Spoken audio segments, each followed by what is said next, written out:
Some crimes are so vile, it's hard to believe a human being was capable of it. In the case of 5-year-old Zoe Felix, her brutal rape and murder shocked the world. But what was worse was that this little girl had been abandoned and tossed aside by those who were supposed to protect her. Little Zoe Felix was found in a field in Kansas, raped and murdered. Just a few feet away from her lifeless body was her makeshift home, a flimsy tent and ransacked campsite. Zoe had been thrown out of her house at just 5 years old. Years before the incident, neighbors in the Topeka area tried to assist the little girl, who came from a troubled background. Oftentimes, Zoe would report to them that there was no water at her home or that she wasn't being fed.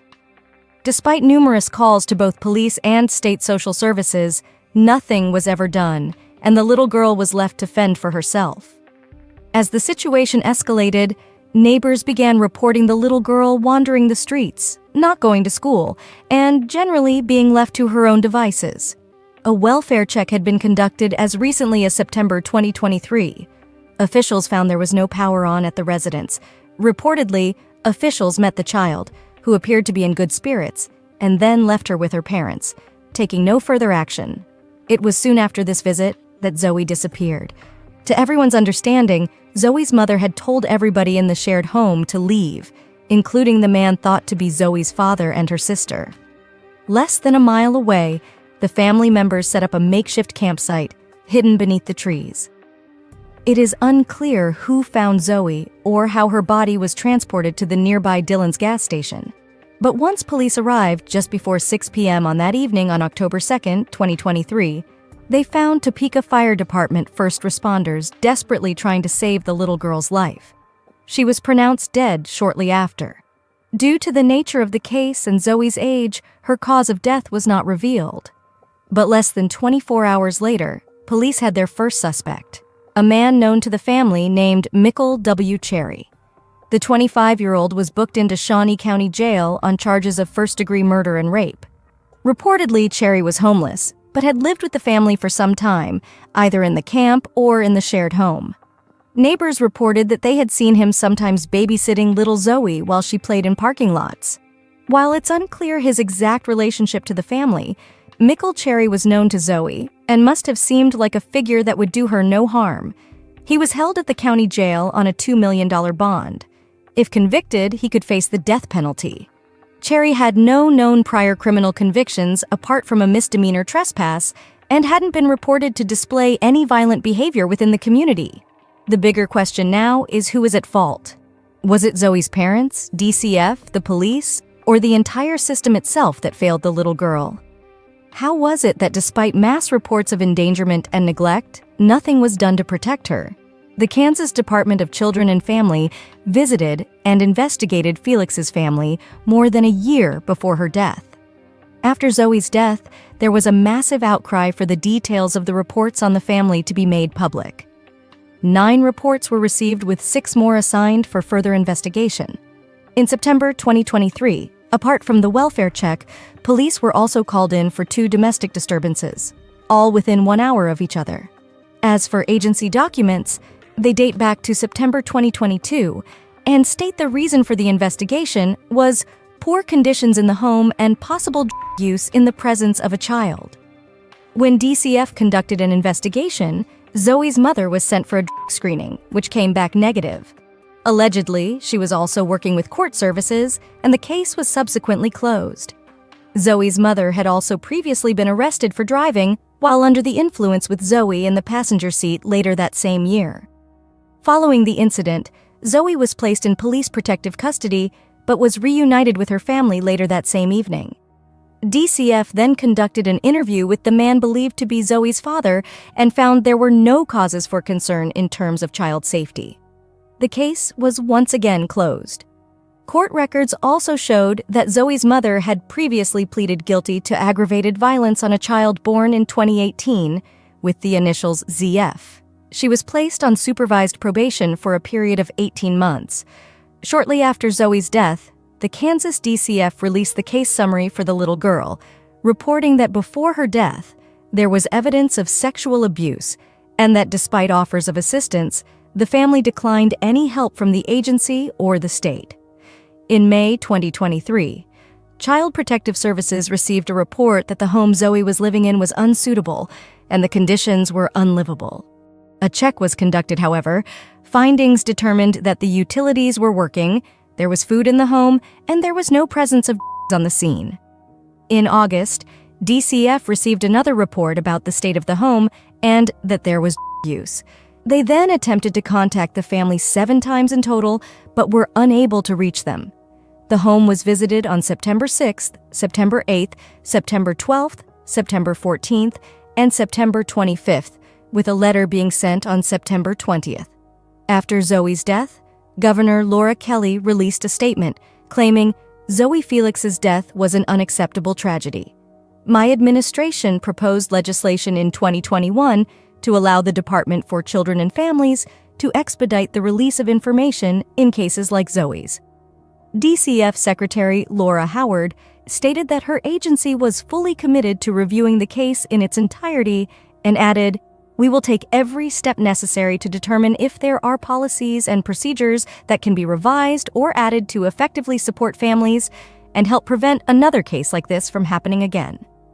But despite the promises of agencies and government officials, it still doesn't erase the fact that a little girl is dead because of the failure to successfully intervene. And while the legislature is decided upon and passed, more and more children are subjected to the same neglect, torture, and treatment Zoe Felix was forced to endure as officials stood idly by. As for Mikkel Cherry's case, his court hearing was scheduled for December 2023. Cherry was officially charged with capital murder and was escorted by law enforcement into the courtroom at his first appearance before the judge. Allegedly, his public defense filed several motions for no cameras to be present at trial, as well as enforcing a gag order. The defense argued that cameras within the courtroom would present an issue for their client as most of the jury would be residents of Topeka.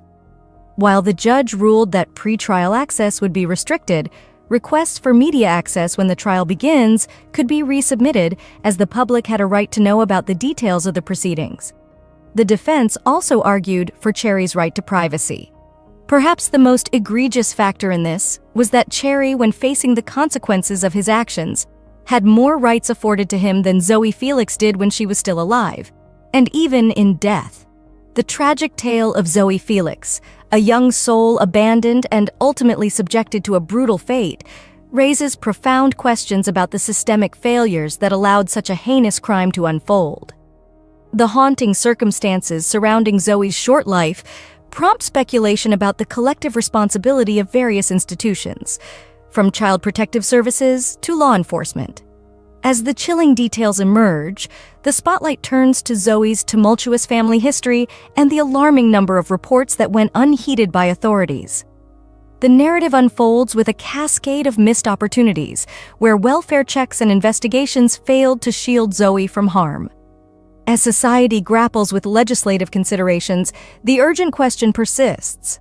How can we prevent other vulnerable children from enduring the neglect and torment that defined Zoe's heartbreaking journey?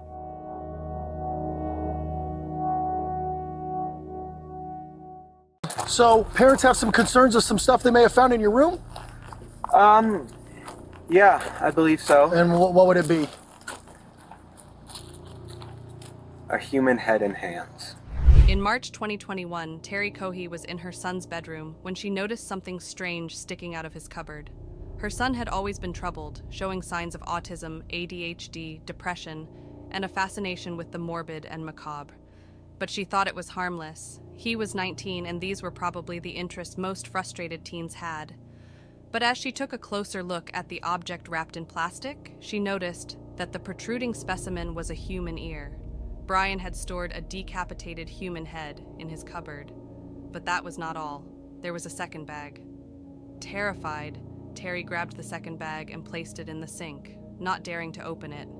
Then she called 911 and reported what she had found while Brian was outside in his car, having just arrived home. 911 is John. What's the address emergency? Hi, there is an emergency.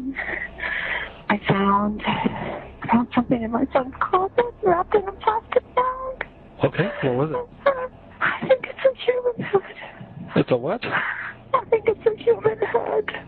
Just a few months before the murder, Terry had found something strange in her son's backpack. While she was rifling through it, she found a hammer, zip ties, and duct tape. While this was certainly suspicious, it didn't point to any solid evidence. Terry did notice blood on the side of the backpack, but when she asked Brian about this, he said it was fake blood from a theater kit. Brian Sr. had also noticed blood, but this time it was in the trunk of Brian Jr.'s car. Brian simply brushed it off, saying he had accidentally cut his finger.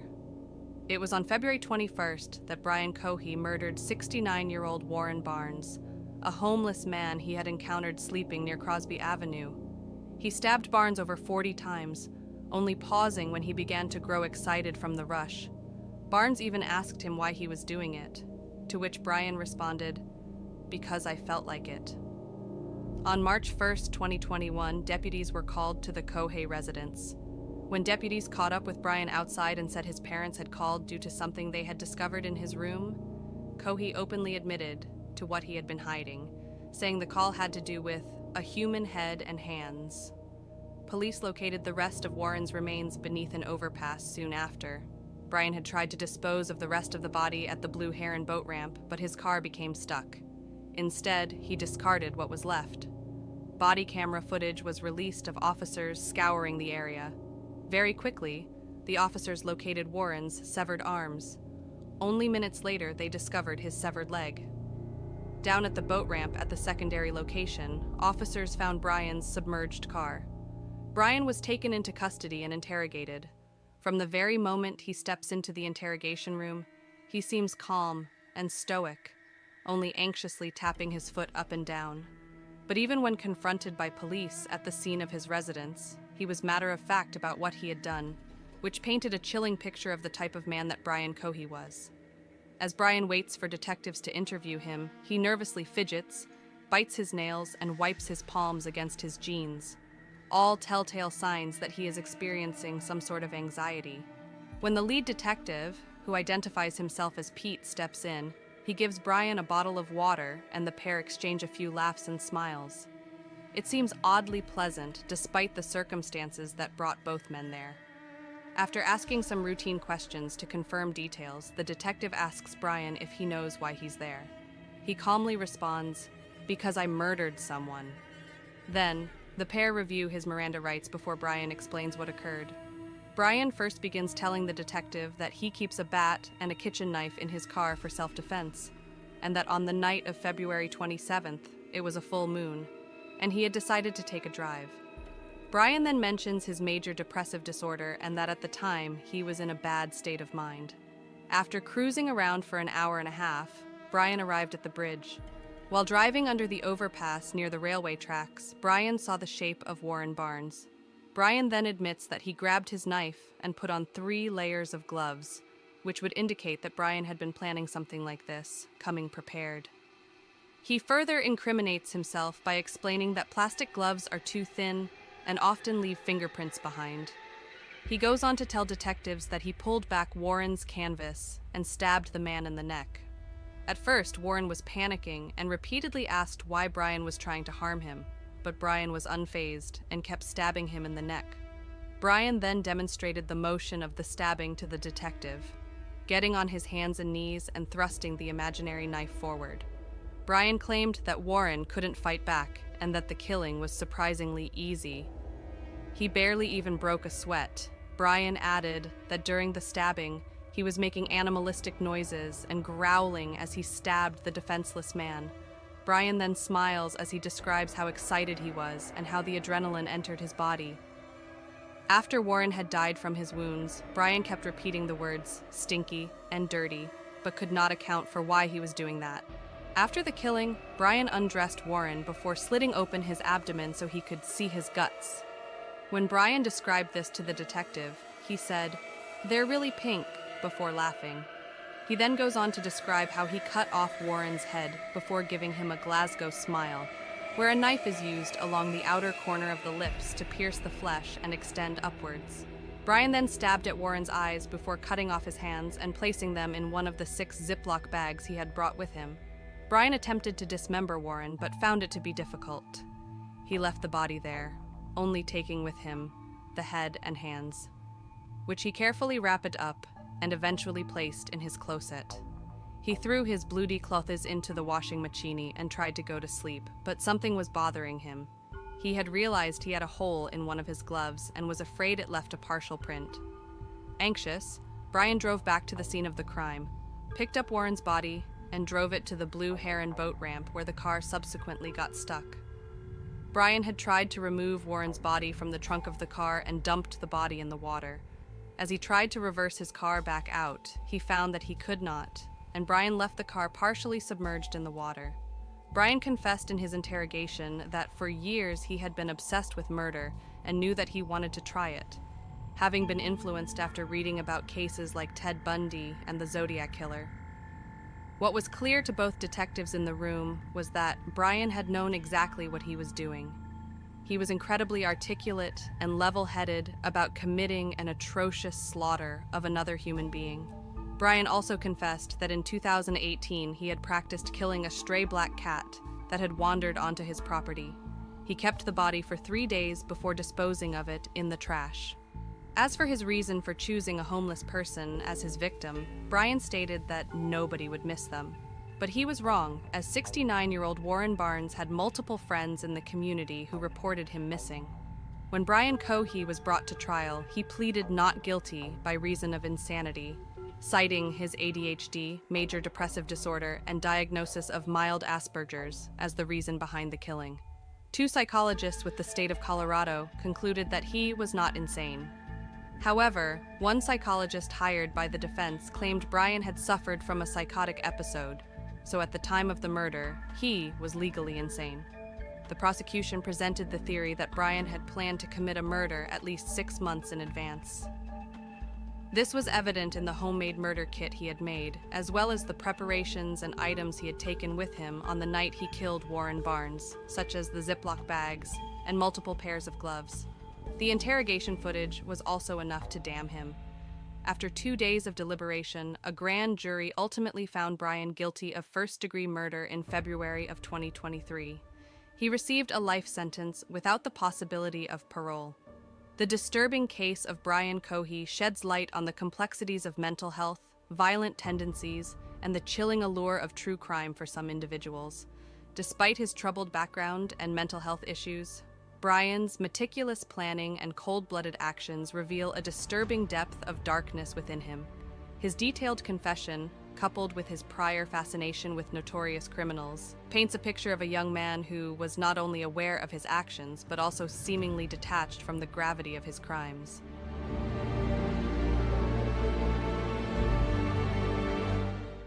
All right, I got a guy on the phone who claims he's been killing prostitutes and he's wondering why he's doing it. Ed? No, this isn't Ed. Oh. You haven't killed any prostitutes? No, I never said my name was Ed. You can call me Clay. So what happened? How many prostitutes have you killed? 12. And you're wondering why you do it? I have a pretty good idea. Did your mom beat you? Was your mom a prostitute? No, I think I just do it for the sense of the power. Do you have sex with them first? Yes, and then what, you strangle them? once. How else did you kill them? Well, a few times, actually most times with a hammer. And where do you do this primarily? I've done it twice in a parking garage, and then the rest of the times on the side of the road. Dude, you gotta have a lot of anger in you. Yes. Dude, you're a serial killer. Yeah. Yeah. So how old were you when you killed your first woman? 16. And when you killed your first one, did you go in there knowing you were going to kill her, or it just sort of happened? I knew I really had it planned out. You know, I wanted to do the whole sending clues. Right. Oh, yeah, are you in... to baffle people, but it turned out no one noticed for a long time. And then what'd you do with the body? You dumped that somewhere? Yeah, actually. I think she's probably one of the ones that they found. Yeah. You're a white guy? Yeah, Howard, that's pretty funny because the only suspect they had when they started finding the bodies was a black police officer. Oh. Turns out one of them was associated with them. Okay. Now, how far apart are these murders? Like, do you murder and then, like, you feel satisfied for a while? I don't even understand why I do it, Howard. I don't know if I ever get any satisfaction. You killed 2 people in the same night? Yeah, but I went to Mississippi for the second one. So there's no pattern to how many weeks or days between murders? No. Do you think there's some racial motivation here? No, Howard. They were just, let's just say a Jimmy Swaggart town. That's pretty much the area around here where the prostitutes all hang out. I see. And it's just whoever comes up to you. You don't pick a certain type? I don't even approach them. I wait for them to approach me, Robin. When was the last time you killed? It's been a few months. Right. Actually, it's been going on a year. No, but in all seriousness, I mean, do you think that you can control this? Do you think you can stop? I think I have been. Oh, you have been for the last couple of months? A year he hasn't killed. Oh, a year? Yeah. Almost. So why do you think you stopped killing all of a sudden? I really don't know, Howard. Part of it had to do with my car broke down. So there's no way I'm going to talk you into giving yourself up or anything, right? No. I shouldn't even waste my time. I know I'm going to get calls after this and people are going to go, Howard, how come you didn't catch him? Has anybody ever been close to catching you? No. Actually, someone once, when it was in the newspaper, someone joked to me, I know it was you, but, they were joking. Right. Yeah.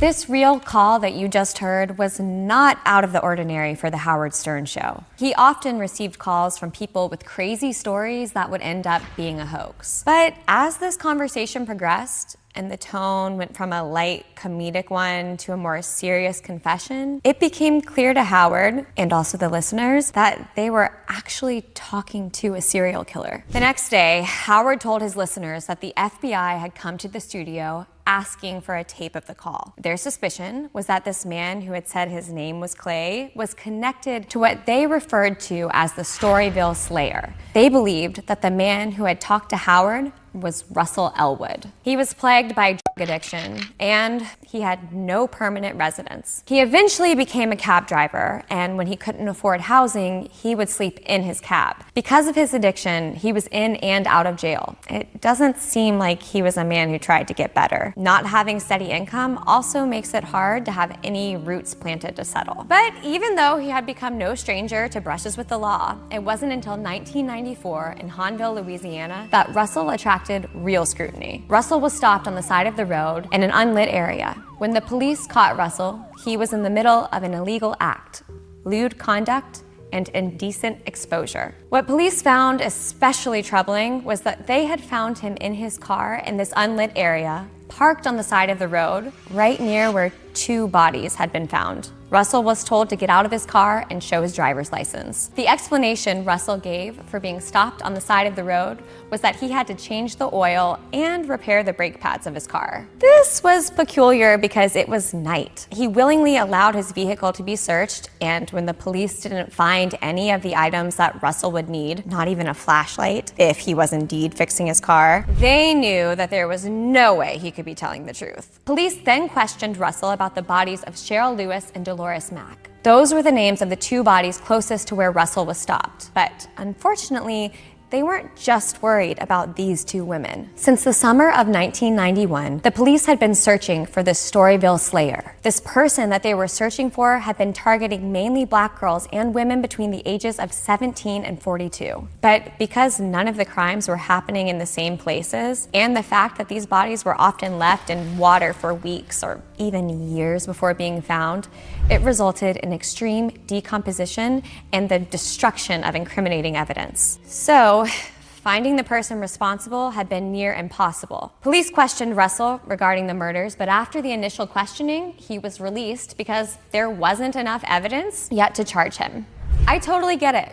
Innocent until proven guilty. But his story doesn't add up. So, in 1995, to further investigate these deaths, a task force was assembled by the New Orleans Police Department in conjunction with surrounding parishes and the FBI. By the time of assembly, the task force had 2 suspects. The first one, a man named Victor Gant, who was a native of New Orleans, specifically Algiers, where a number of the victims had lived. Victor was a police officer, and while on the clock, he spent a lot of his time patrolling red light districts. As years passed, he became acquaintances with a lot of the pimps and prostitutes in the area. He gained a reputation for being corrupt after a number of people reported that he, along with a few others, were running racketeering operations against pimps and other criminals. While Victor was involved in the illegal operations, he met a woman named Sharon Robinson, and she became his roommate. On December 9th, 1994, Sharon went to the police to report that Victor had beat her. In her statement, she said that he punched her in the face and broke her nose. Victor denied this, but stated that he had pushed her during an argument and that she hit her nose on a chair. His statement was then contradicted by Sharon's children, who said that they had witnessed Victor beat their mother, and then their claim was backed up by the emergency room doctor, who testified that the woman's injuries were the result of a beating. A few years prior to Sharon reporting Victor's abuse, a woman had come forward about an attempt on her life. She gave a description of a man that matched Victor's. The woman had gotten into a car with an unknown man in Algiers. The incident had occurred sometime in July of 1991. And according to her testimony, after having a conversation with this man, he strangled her until she was unconscious and then dropped off her body in the street. So to recap, Victor is involved in illegal activities, and he's also a man of interest who has now been accused of abuse. In early 1995, a disciplinary panel and hearing was held to determine Victor's punishment. The key witness in this hearing was supposed to be Sharon Robinson, but on April 30th, 1995, just 4 months after she had reported Victor's abuse, her body was found in a swampy area near the I-55. Sharon's body was discovered next to the remains of a young woman named Karen Ivester. An autopsy determined that Karen had been strangled and Sharon had been beaten and strangled. Investigators believed that Victor had killed both Sharon and her friend Karen in order to get rid of them. Victor was ordered to submit DNA for testing to see whether it matched the saliva that had been found on the chewing tobacco near Karen's body. The results were inconclusive and no charges were filed. Ultimately, he was dismissed from the police force. It seemed very plausible that Victor could be responsible for all of the tragedies. But the task force had no evidence tying him to any of the other killings, and on July 23rd, 1997, they went back to Russell, who had been living with his elderly father in Florida, and questioned him once more. During the 3 days of questioning, Russell gave several statements recorded on tape that seemed to implicate him further. He admitted to frequenting black prostitutes throughout his life. In addition to this, he admitted to frequently taking hard throughout the years. The investigators became increasingly suspicious when Russell started speaking about a dream he had in which he was being questioned about a series of murders by the serial killer task force. He admitted to frequenting the locations where the bodies had been found, but he continued to claim his innocence. Days after the interrogations were complete, Russell was arrested for buying drugs from an undercover police officer at the home he shared with his father. Once Russell was convicted, he was sentenced to 85 days in the county jail. While there, a few instances were reported that would further implicate Russell as being the Storyville Slayer. Multiple witnesses said that Russell was involved in a fight with another inmate. During this fight, he made a comment saying, "Yeah,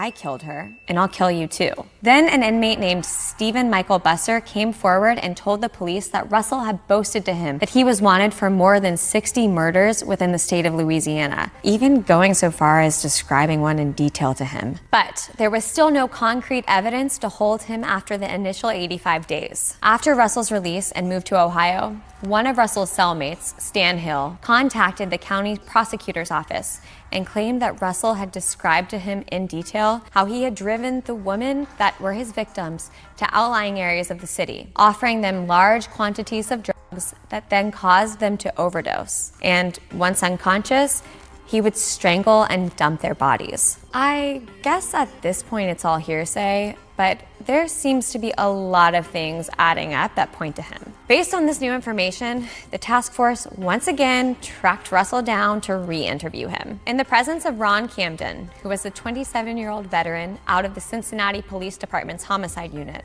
Russell initially denied making any such statements to the inmates, but after an audio tape of Stan Hill's testimony was played, he did admit to saying it. Ron Camden later testified that Russell had made a confession to him that he had killed a black girl and that he had dumped her in the canal. But Ron had no recording of this conversation, and Russell denied ever saying that to him. But then he did end up claiming that he had a mental illness which caused him to boast about everything. He demanded that these interrogations stop and he be allowed to return to New Orleans to see his attorney and to seek treatment for his mental illness. His request was denied. So, as the interrogations continued, Russell confessed again, but he refused to be taped, and quickly after his confession, he began denying that he had ever said any of it. Russell was eventually let go because there was still not enough evidence to detain him longer. In January of the next year, he was stopped for speeding. He was scheduled to appear in court, but failed to appear on time and was arrested for contempt of court. Russell was eventually convicted and ordered to spend 120 days in jail. While there, he was charged with the murders of Cheryl Lewis and Dolores Mack. Russell's trial didn't begin until June 8, 1999. His former cellmates and multiple prostitutes came forward and testified as witnesses. His cellmates said that Russell had made multiple confessions to them about the killings. The prostitutes claimed that Russell had physically assaulted them. Diane Gilliam, who was a former prostitute, told the court that she had dated Russell off and on since the early 90s. She testified that in 1992, while on a date, Russell was under the influence and assaulted her until she was unconscious. When she came to, she said that she was in a pool of her own blood and an area in the woods that she didn't recognize. She said that she did not report the incident because she was a prostitute with a criminal record. Another former prostitute and stripper named Navasa Richmond testified that she had also been physically assaulted twice by Russell. Janie Stokes, who was a former prostitute, testified that after meeting Russell, he took her to lunch and drove her to his house. He suggested drugs, and after they both participated, Russell started to beat her.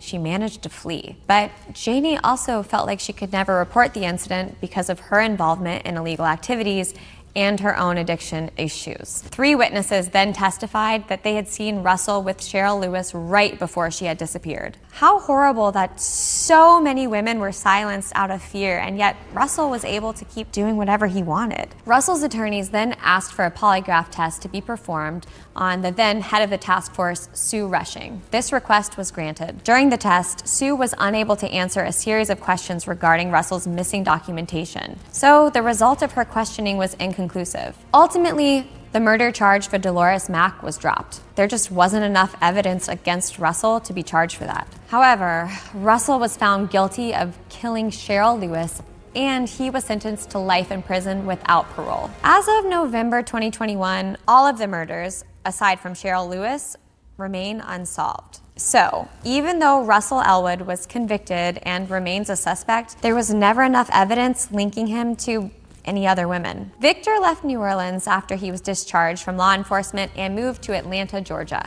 Along with Russell, Victor still remains a suspect. And that's the story of the Storyville Slayer. How frustrating to know that there are so many unsolved cases. It is believed that at least 24 lives were taken, but presumably more.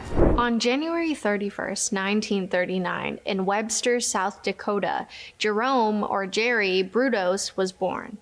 Right from the jump, Jerry's mother, Eileen, made it abundantly clear that she did not want to have another boy. His mom was very verbally and physically abusive towards him. She took most of her resentment and frustrations out on him. The Brutos family moved around quite a bit, and home life was pretty unstable. Jerry didn't want to stay at home with his mother, who hated him, so he would play by himself outside and wander around. One time, Jerry was walking around and stumbled across a junkyard. In this junkyard, he found something fascinating to him, a pair of high heels, open-toed stilettos to be exact. So Jerry took the shoes back home with him. He wore them around the house, in his room, just really feeling the fantasy. Unfortunately, Jerry's mother found him while he was trying them on. She was horrified. She went on a tirade, grabbed the shoes and threw them away. Jerry still wanted the shoes, so he grabbed them from the trash and hid them in his room to play alone.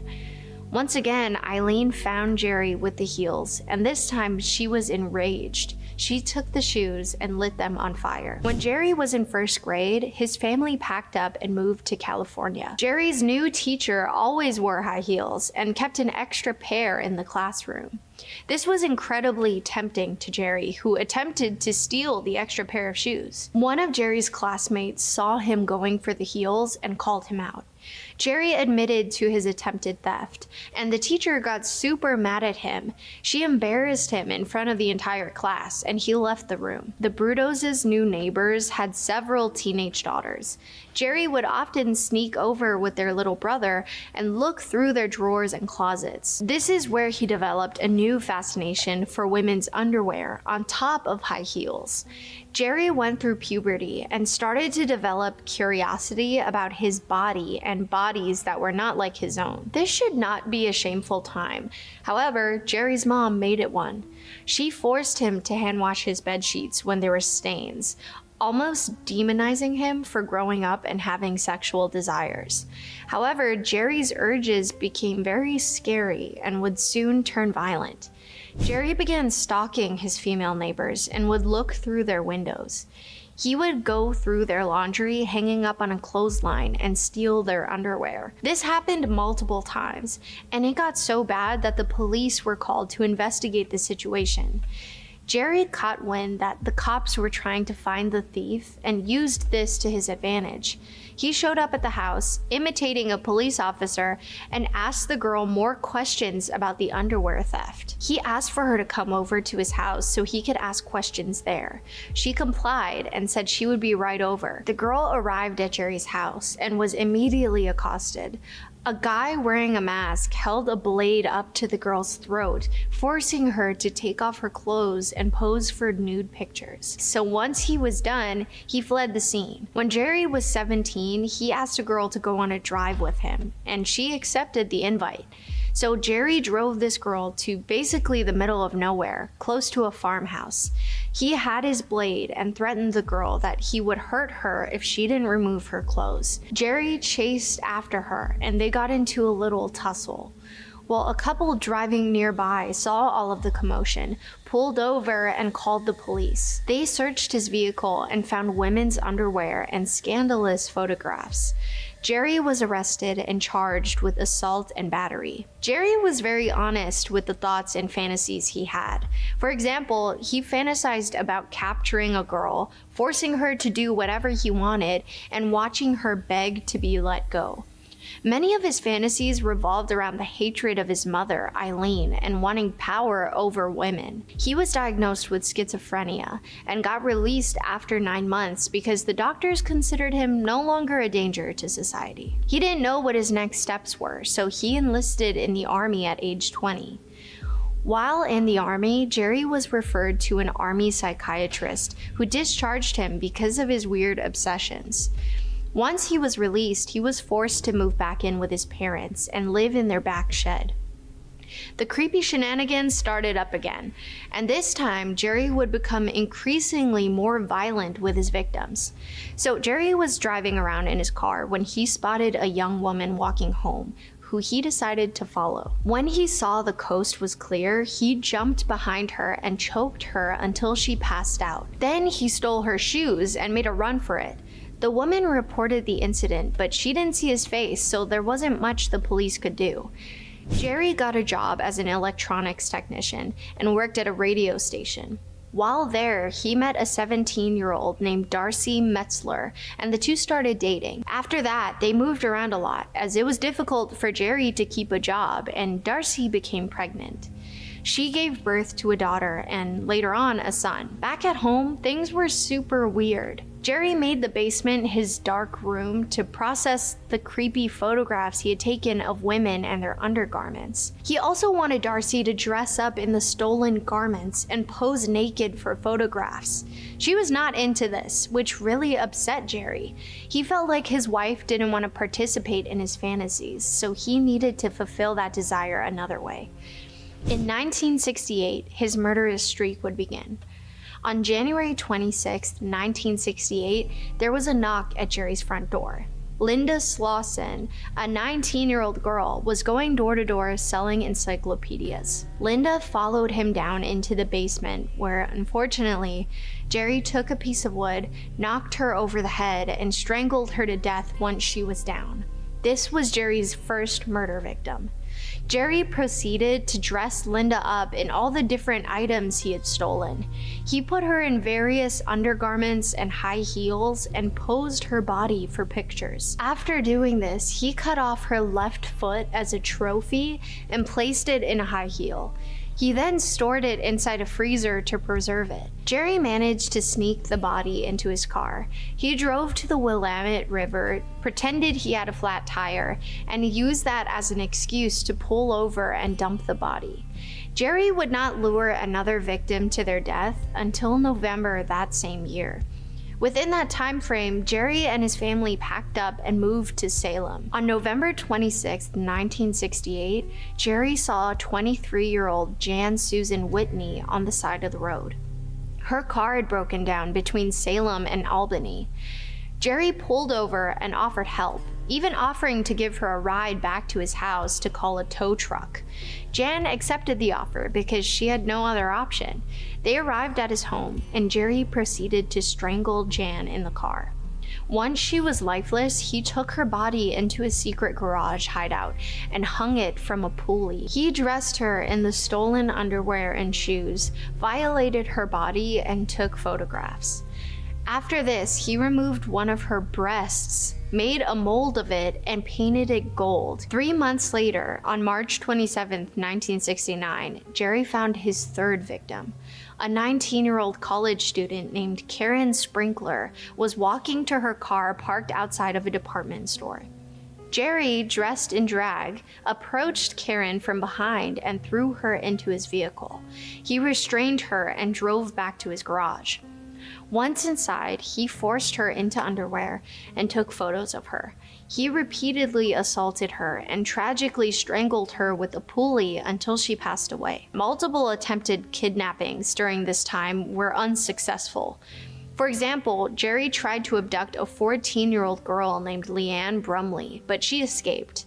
In April of 1969, back-to-back kidnappings failed. One, Sharon Wood, a 24-year-old, fled after Jerry approached her with a gun in a parking garage. The next day, Jerry attempted to abduct a 15-year-old girl named Gloria Smith, but thankfully she also got away. April 23, 1969, Jerry pretended to be a police officer outside a shopping mall. He approached Linda Sally, a 22-year-old, and said she needed to come with him to the station.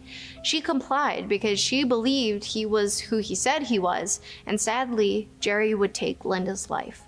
He violated her body, strangled her, and even electrocuted her. Then, after he was done playing his disgusting game, he tied a car transmission to her body with a nylon cord and threw her body into the river. In May of 1969, a fisherman discovered Linda's body in the Long Tom River. 2 days later, Karen's body was found just 50 feet away. The police knew they had a serial killer on their hands. Based on the ages of these women, the police started patrolling the nearby college campus. Hundreds of women were questioned by police about a strange man targeting young women. Finally, after tons of interviews, they got a name and description: Jerry Brutos. So the cops start looking through Jerry's file. They saw that Jerry had been arrested on assault charges before. They also found that Jerry was an electrician, which stood out to them. The cord used to tie these women up was all the same kind used by electricians, and one of the bodies had markings attached to electrocution. The police searched Jerry's place and found a myriad of disturbing things. For one, all the photographs of these disturbing crimes, women's shoes and underwear, the wires and tools used to tie his victims. The police were on their way to his house with an arrest warrant, and this guy tried to flee. The authorities caught him and threw him in jail. While there, he tried to convince his wife to burn any evidence, to which she said absolutely not. Once Jerry was arrested, he came clean on every single homicide and attempted homicide. He was deemed not criminally insane and diagnosed with antisocial personality, manifested by fetishism, transvestitism, exhibitionism, voyeurism, and especially sadism. The judge sentenced Jerry to 3 consecutive life sentences in Oregon State Penitentiary, and 1 month after his conviction, Jan Whitney's body was found. Jerry kept tons of women's shoe magazines in his prison cell, as that was his form of sexual entertainment, not regular adult magazines. While he tried to appeal, he was denied and told he would never, ever be released. On March 28, 2006, Jerry died in prison from liver cancer. This one is really intense, but let's get into it. We're gonna talk about a young man who took his fascination with serial killers and true crime stories way too seriously. Someone who went on to commit a truly heinous crime, inspired by some of the all-time worst criminals, such as Ted Bundy and the Yorkshire Ripper. Young James Fairweather was an average student attending Colchester Academy. He was a happy kid and had good attendance in school. In 2012, as James was starting to get older and about to approach his teenage years, a shift began, and it only escalated with the sudden passing of his grandmother, who he loved dearly. His report cards started to look different. His teachers reported that James was turning into a thug and that his personality had changed. His classmates began to see James as someone who dressed weird and acted weird and was an all-around outsider. Those classmates began to bully James. They would call him names like Dumbo. They would make fun of him for having big ears. In turn, James became more aggressive towards everyone. At one point during the school year, a group of his classmates mugged James and pulled out a blade on him. In his junior year, James told people at school that he had plans to decimate some of his fellow classmates. Some students did not return to school the next day after the claim had been made, but it didn't scare all of the students, so a lot of them did come back. He became fascinated with going on the computer and Google searching and studying true crime and homicide. He enjoyed watching videos of sexual assault victims and some really disturbing pornography. He studied, admired, and became obsessed, in particular with Peter Sutcliffe, also known as the Yorkshire Ripper. And of course, Ted Bundy, another one of his favorites. He was infatuated with them. Now, I love true crime cases too, but James Fairweather's love of true crime was not normal. It was very unhealthy. He used these cases and his idols as some sort of a user guide, a how-to guide for revenge and assassination. It started back in 2014 when Fairweather took a blade from the kitchen of his parents' home in Colchester. He slinked out of the house and made his way down to a local neighborhood shop. Using his blade as a weapon, he robbed the shop. He took cigars, cash, and some other random But James got caught for his crime. He was sentenced to 12 months of youth supervision. But right after he received this sentence, on March 29, 2014, Fairweather snuck out of the second-story window of his parents' house and went on prowl looking for someone or something to destroy. He walked around his neighborhood for a bit, but was unsuccessful in finding a victim, so he broadened his search and went walking through Castle Park. That's when he stumbled upon James Atfield, a drunk man who is fast asleep on the walkway of this beautiful park. James was hanging out at his local pub earlier and had 1 or 5 too many. He started his adventure home when he thought it'd be best to take a nap in the park and sleep off some of the buzz. Fairweather had found an easy target, a totally innocent person who couldn't defend themselves because they were asleep. Fairweather took his blade and punctured the man in the abdomen. Atfield woke up from the attack and tried to defend himself the best he could. Fairweather then had to become more aggressive and accomplish his task. James recalls the attack saying he screamed loudly, the sort of scream that goes right through you. James punctured the man in the torso many times. More than 100 puncture wounds were discovered on James Atfield's body. Fairweather also jabbed Atfield through the eye. And I hate to say this, but these cuts were not careless or chaotic or wild, but actually showed that Fairweather had a technique, similar to the technique of the monsters Fairweather admired, such as the Yorkshire Ripper. James has said that during the attack on James Atfield, quote, "My voices were laughing and laughing, louder and louder." Fairweather told police both murder weapons had been thrown in a river. It wasn't until hours later that James Atfield's body was found. It was around 5:45 a.m. that a nearby walker uncovered the horrific scene and called the authorities. Unfortunately, by the time the authorities showed up, James Atfield had passed. The officer who responded to the call recounts the scene. "I saw something lying on the ground. I sprinted towards the object on the floor, which was clearly a body covered in blood. The body was lying face up. At this point, I donned my blue gloves." He said, "I quickly checked on the state of the body, which had a large amount of wounds and a huge amount of blood underneath him. There were lacerations to his head, hands, and face, and a huge amount of blood congealed around his left eye. I couldn't see the eye at all." Fairweather was nowhere in sight. After Fairweather put an end to James Atfield's life, he went back home. He took off his clothes that were drenched in Atfield's body fluid, and he threw the soiled clothes into a trash bag and disposed of the evidence in a trash bin that was designated for dog poop. Fast forward to 3 months later, June 17, 2014, Fairweather struck again. This time, he didn't wait for nighttime. This time, he pounced on his target in broad daylight. He's getting bolder with his pursuit, cocky even. This time, his victim was 31-year-old Nahid Al-Manea. Nahid was from Saudi Arabia, but moved to the United Kingdom just 6 months prior to study the English language program at the International Academy. Nahid was a great student, very smart and well-liked by her other classmates, as well as by her teachers, the complete opposite of James Fairweather. Not that James knew any of this. Nahid was just a random target. He had no connection to her. The encounter between Nahid Al-Manea and James Fairweather on June 17, 2014, took place at the Salary Brook Trails off of Avon Way. This is the path that Nahid would take to and from her classes on campus.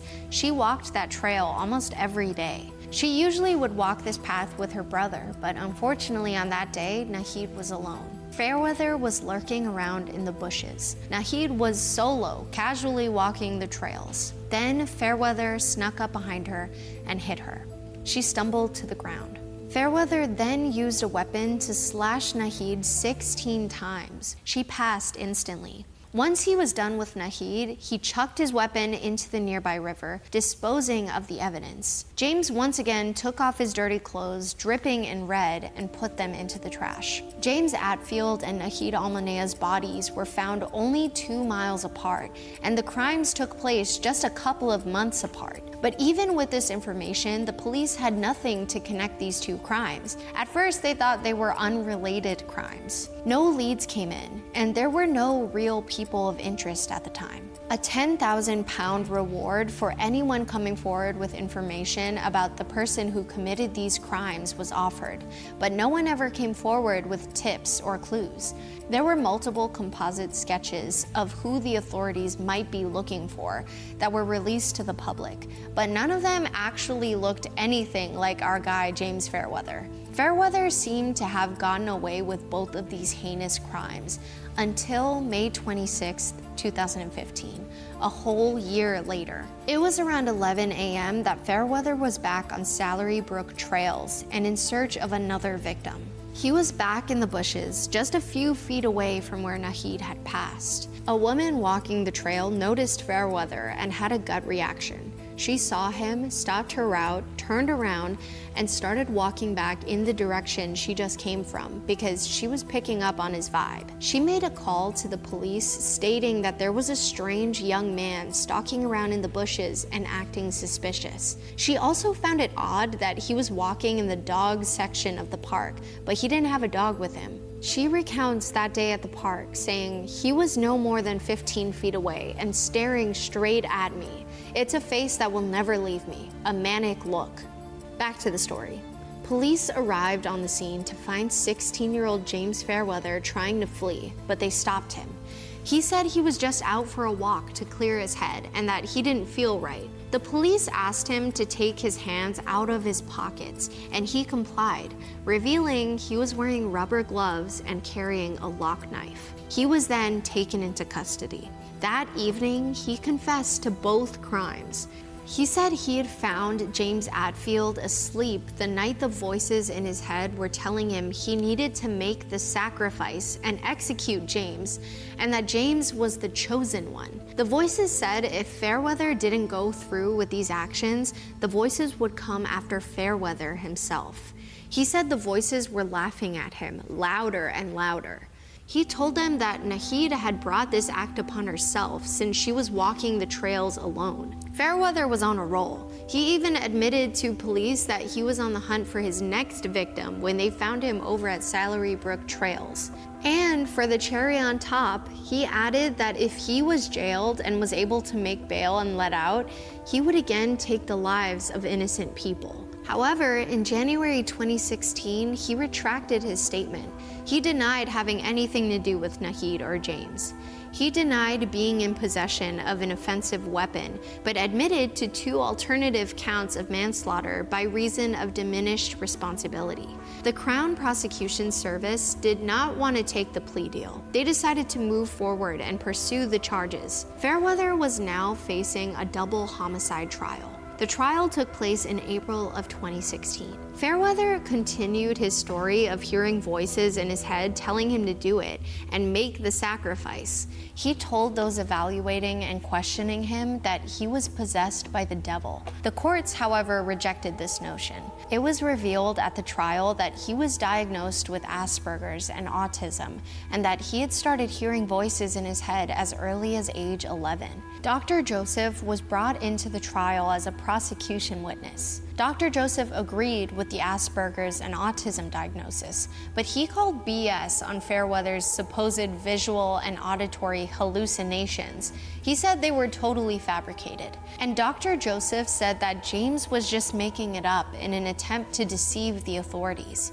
He was using the hallucinations to distance himself from the reality of what he had done. We know that Fairweather was obsessed and studied all those horrible criminals, and his internet search history can prove that. Talk to any of his teachers. Talk to any of his schoolmates. It was brought to the attention of the court that Fairweather revealed to the doctors evaluating him for this case that he had intentions of executing at least 15 more people, but didn't because he got caught. So this feels like a no-brainer. James Fairweather needs to go to jail. The jury for this case took 8+ hours to reach a final decision, but eventually they found him guilty of both murders. He was sentenced to 27 years in prison without the possibility of parole. And in true James Fairweather fashion, he reacted to the verdict by giving a thumbs up, and then he looked over to his parents and mouthed the words, "I don't give a." Talk about no remorse for your actions. So disrespectful. What do you guys think? Is James Fairweather the worst criminal we've ever covered? Do you believe he was hearing voices in his head leading him to commit these vicious acts? Was it really his grandmother's death that sent him over the edge, or was he just a ticking time bomb? I want to hear all about it, so please let us know in the comments below. We're talking about the absolutely heart-wrenching case of Evelyn Boswell, a toddler who went missing in Tennessee. The investigation into Evelyn Boswell's disappearance began on February 18, 2020, when her grandfather, Tommy Boswell Sr., reported her missing, telling authorities that he hadn't seen her since Thanksgiving. An official investigation was launched immediately, and on February 19, 2020, authorities issued an Amber Alert in Tennessee for Evelyn, including details that the adorable blue-eyed, blonde-haired baby stood at only 2 feet and weighed only 28 pounds. At first, the National Center for Missing and Exploited Children released information that Evelyn was last seen December 26, 2019. Now, this date was provided by her mother, Megan Maggie Boswell. But this goes against other dates and details that surfaced in their initial investigation. And here's where the story starts to unravel. After the Amber Alert was issued, Sheriff Jeff Cassidy of Sullivan County, Tennessee, addressed the media, stating that they had received conflicting reports of exactly when Evelyn disappeared. Through their questioning, they determined that Evelyn had most likely not been seen since December 10th or 11th of 2019, and that the last person to see her was apparently Evelyn's babysitter. Authorities felt that this information was probably more reliable because it was coming from a source outside of the family. And they started to realize that Megan's reports just didn't seem to be adding up. Not to mention that apparently every time she spoke to police, her story would change, which feels like a big red flag. The investigation continued with urgency, and on February 21st, 2020, investigators released information that they were looking for a gray BMW, and that the person or people inside the gray BMW could have information about where Evelyn might be. But despite receiving over 300 leads, nothing developed. On the same day, Megan Boswell spoke publicly for the first time, stating, "The reason I didn't report it or anything is because I knew the person who had her, and I didn't want them to run away with her. And as soon as they thought anything was going on, they just kind of vanished. So I'm just worried, about where they're at, what they're doing with her at this point in time." But strangely, she still wouldn't say who she thought might have her, only saying that they wouldn't answer her phone calls and pleading that they should bring her back home. She also stated that she would do things differently if she had the chance, like calling authorities on day one. But she ultimately didn't because she was concerned that they would run. Tommy Boswell Sr. also spoke on February 21st, confirming that he called Tennessee's Department of Children's Services after apparently growing concerned that he hadn't seen the child since Thanksgiving. And that's when he dropped another interesting detail. He mentioned that he had apparently spoken to his ex-wife and Megan's mom, Angela, about the missing child. And when he told her that if Evelyn didn't come home, he was going to report her missing, Angela said to him, "You better not. You're going to regret this." That's a pretty wild response to give to the concerned grandfather of a missing child. This was a busy day because Angela and her boyfriend, William McLeod, were arrested in connection with the gray BMW. And they were charged with theft of over $2,500. It would later come to light that the car belonged to Melissa Wood, who was the mother of Megan's boyfriend, Hunter. She was selling the car to Megan, who was buying it for her mother. Well, Megan took the car to get it checked out. But weirdly, Melissa claims, she just took the car and never came back with it. So yeah, it sounds like Megan pretty much stole this car from her boyfriend's mom. Meanwhile, Sullivan County released a reward for Evelyn, with Tommy Boswell Sr. donating $10,000 to the reward pot, and Tommy Boswell Jr. also pitching in $10,000. Even the sheriff himself donated $1,000 to the cause of finding Evelyn Boswell, which shows just how deeply everyone in the community was affected by her disappearance. The search continued on for several days, and Megan Boswell spoke again on February 24th with, you guessed it, a new story. This time, she stated that she knew where Evelyn was and that her mother, Angela, took Evelyn to Mendota, a small town in Virginia. She said, "I told the TBI, the Tennessee Bureau of Investigation, where to find her in Mendota. My mom took her to a campground in a silver camper, and if they don't go tonight, I'm going to go find her myself because I've told them and they're not really taking it seriously." However, when speaking to investigators, it was discovered that this story didn't add up again. They confirmed that they did check the campground the night before and that their search turned up nothing. Meanwhile, Angela and William appeared in a North Carolina court in connection to the car. William spoke about the car and mentioned it was a gift from Megan, and saying that he had no idea that anything was wrong with the car. Finally, Sullivan County authorities arrested Megan because they were fed up with her continuously changing the story, with Captain Andrew Siebel going so far as to say, "Every time we talk to her, her story changes." I am serious when I say every single time. Clearly frustrated with Megan, they charged her with 1 count of false reporting and held her on $25,000 bond. By this point, over 500 tips had come in, including a tip to search for Evelyn in a North Carolina pond that sat on the property of Mary McLeod, William's grandmother. Mary told authorities that William was devious enough to be involved in something, and noted that when he arrived at her house, his feet were wet. But around 5:30 p.m., authorities deemed that the search was inconclusive, and the search for Evelyn continued on. On February 26th, William finally spoke saying that he had only seen Evelyn 1 or 2 times since June 2019, when he started dating her grandmother, Angela. He even offered to take a polygraph test and provide DNA samples to help aid in the investigation. Around this same time, Megan also claimed that she was unable to take a polygraph test because she was pregnant. And we won't get into the reliability of polygraph tests here, but what's interesting is that she said she couldn't do this because she was supposedly pregnant. However, officials said that Sullivan County hadn't asked Megan to take a polygraph test because they don't use them. However, Captain Andrew also spoke out about this, saying, "I cannot confirm or deny her pregnancy. What I can tell you is that the jail medical staff keeps track of the pregnant inmates for obvious purposes. On Monday, the 24th of February, there were 4 pregnant inmates. On Tuesday, the 25th of February, there were 4 pregnant inmates. Megan Boswell was booked in there at 9:19 p.m. on Tuesday. The pregnant inmate count went up to 5 on Tuesday, the 25th, at 11 p.m. when a pregnant woman was booked in. On Wednesday, the 26th of February, the pregnant inmate count was 5 total."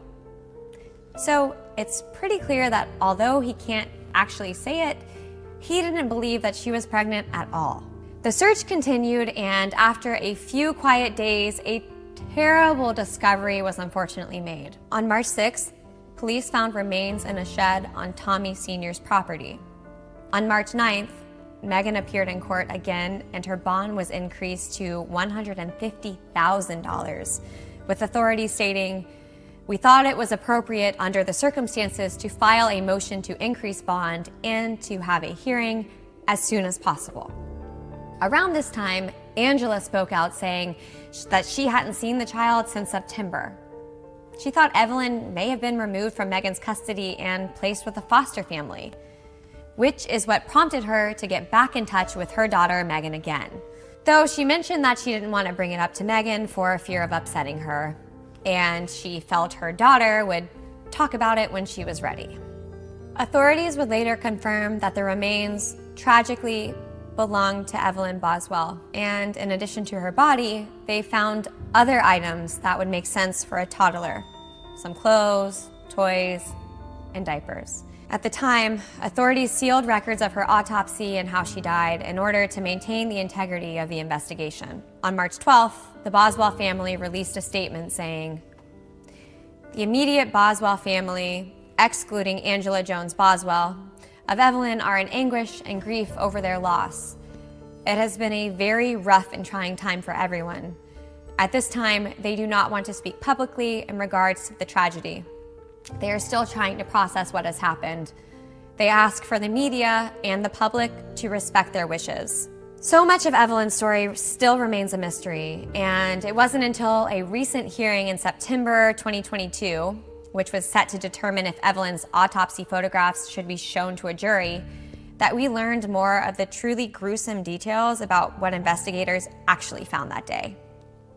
Brian Fraley from the Tennessee Bureau of Investigation spoke during the hearing, stating that when they responded to a phone call from Tommy Sr., they turned their search to investigate a shed on his property.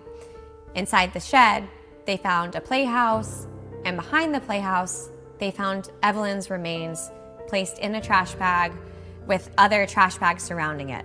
The coroner said that Evelyn was alive when she was placed headfirst into the trash can, which is just absolutely awful, and that apparently it was the fact that she was placed headfirst, wrapped in a blanket, that suffocated her, along with a small piece of aluminum foil that they found in her throat that was blocking her airway.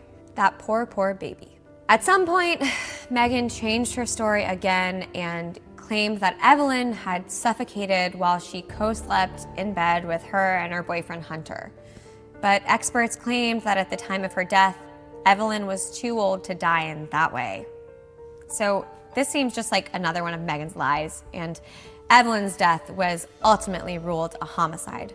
Unfortunately, there isn't much of a conclusion to this story yet.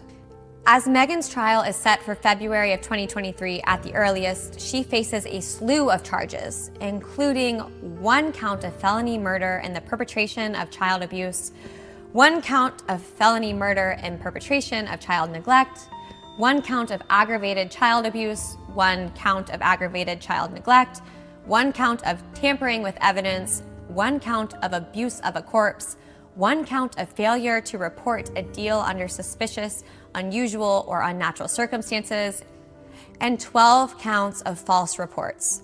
So, hopefully, one day, justice will be served for sweet Evelyn. But if there's anything positive to come out of this case, it's the passage of Tennessee's Evelyn's Law, which mandates that it's illegal not to report a child 12 or younger missing within a reasonable time, and no more than 24 hours after their disappearance, hopefully helping to prevent future cases like this from happening. Well, folks, that's all for today. What do you think happened to Evelyn? Is Megan guilty? Was it Angela? Do you have any new information on this case? I'm Lindsay, and we'll see you next time on Killer Bites.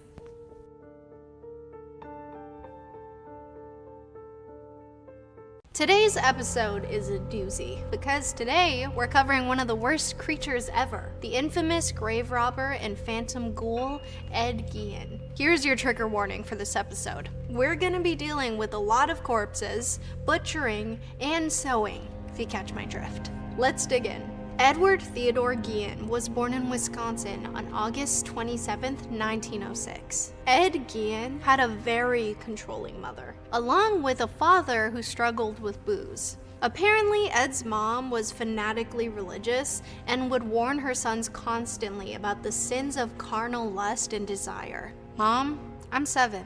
I don't even know what that means. Ed's mom moved the family to a farm when he was 9, and by that point, Ed pretty much only left the farm when he went to school. Other than school, family time was all the time. When he wasn't at school, Ed spent most of his time doing chores on the farm. All the while, his mother preached to her boys about the immorality of the world, the evils of drinking, and her belief that all women, apart from herself, were naturally promiscuous and instruments of the devil. Aw man, how did she find out our secret? Every afternoon, Ed's mom forced her 2 sons to sit with her while she read to them from the Bible, usually selecting verses from the Old Testament and Book of Revelations. You know, anything concerning fatalities, destruction, and divine retribution were usually her favorites. In school, Ed was a shy guy, and his classmates and teachers all described him as having strange mannerisms. He would allegedly burst into laughter super randomly,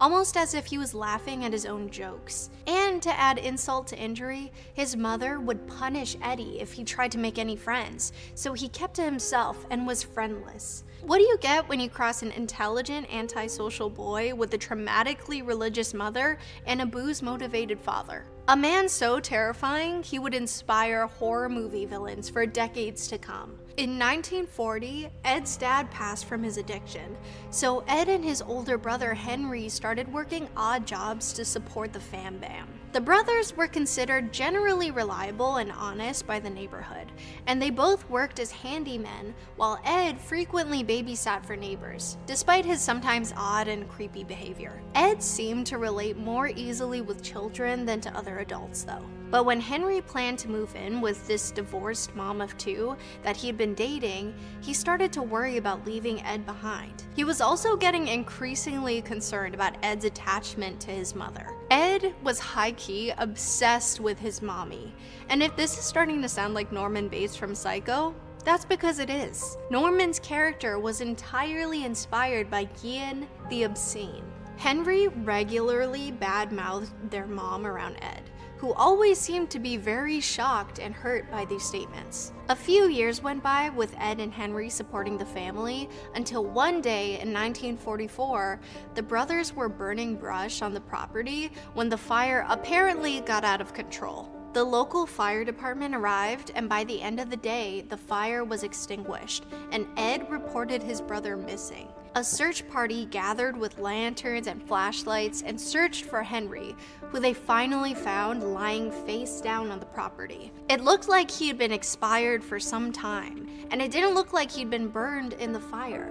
At first, they assumed the cause was something like heart failure, but it was later reported that Henry had bruises on his head. The police dismissed the possibility of foul play, but the county coroner later listed the official COD as asphyxiation. No official investigation or autopsy was ever performed, but once Ed's other crimes came to light, people weren't so certain that this was an accident after all. I wonder if he was inspired by the story of Cain and Abel that his mom read to him growing up. Like I mentioned before, Ed was obsessively devoted to his mother, and now it was just the two of them alone in the house. Ed's mom had a paralyzing stroke after Henry was gone, and Ed became even more devoted to taking care of her all himself. Once she had a second stroke, her health started to deteriorate quite rapidly after that, and she passed that same year in 1945. Ed was absolutely shattered. The author who wrote Ed Gein's biography about his life put it best when he said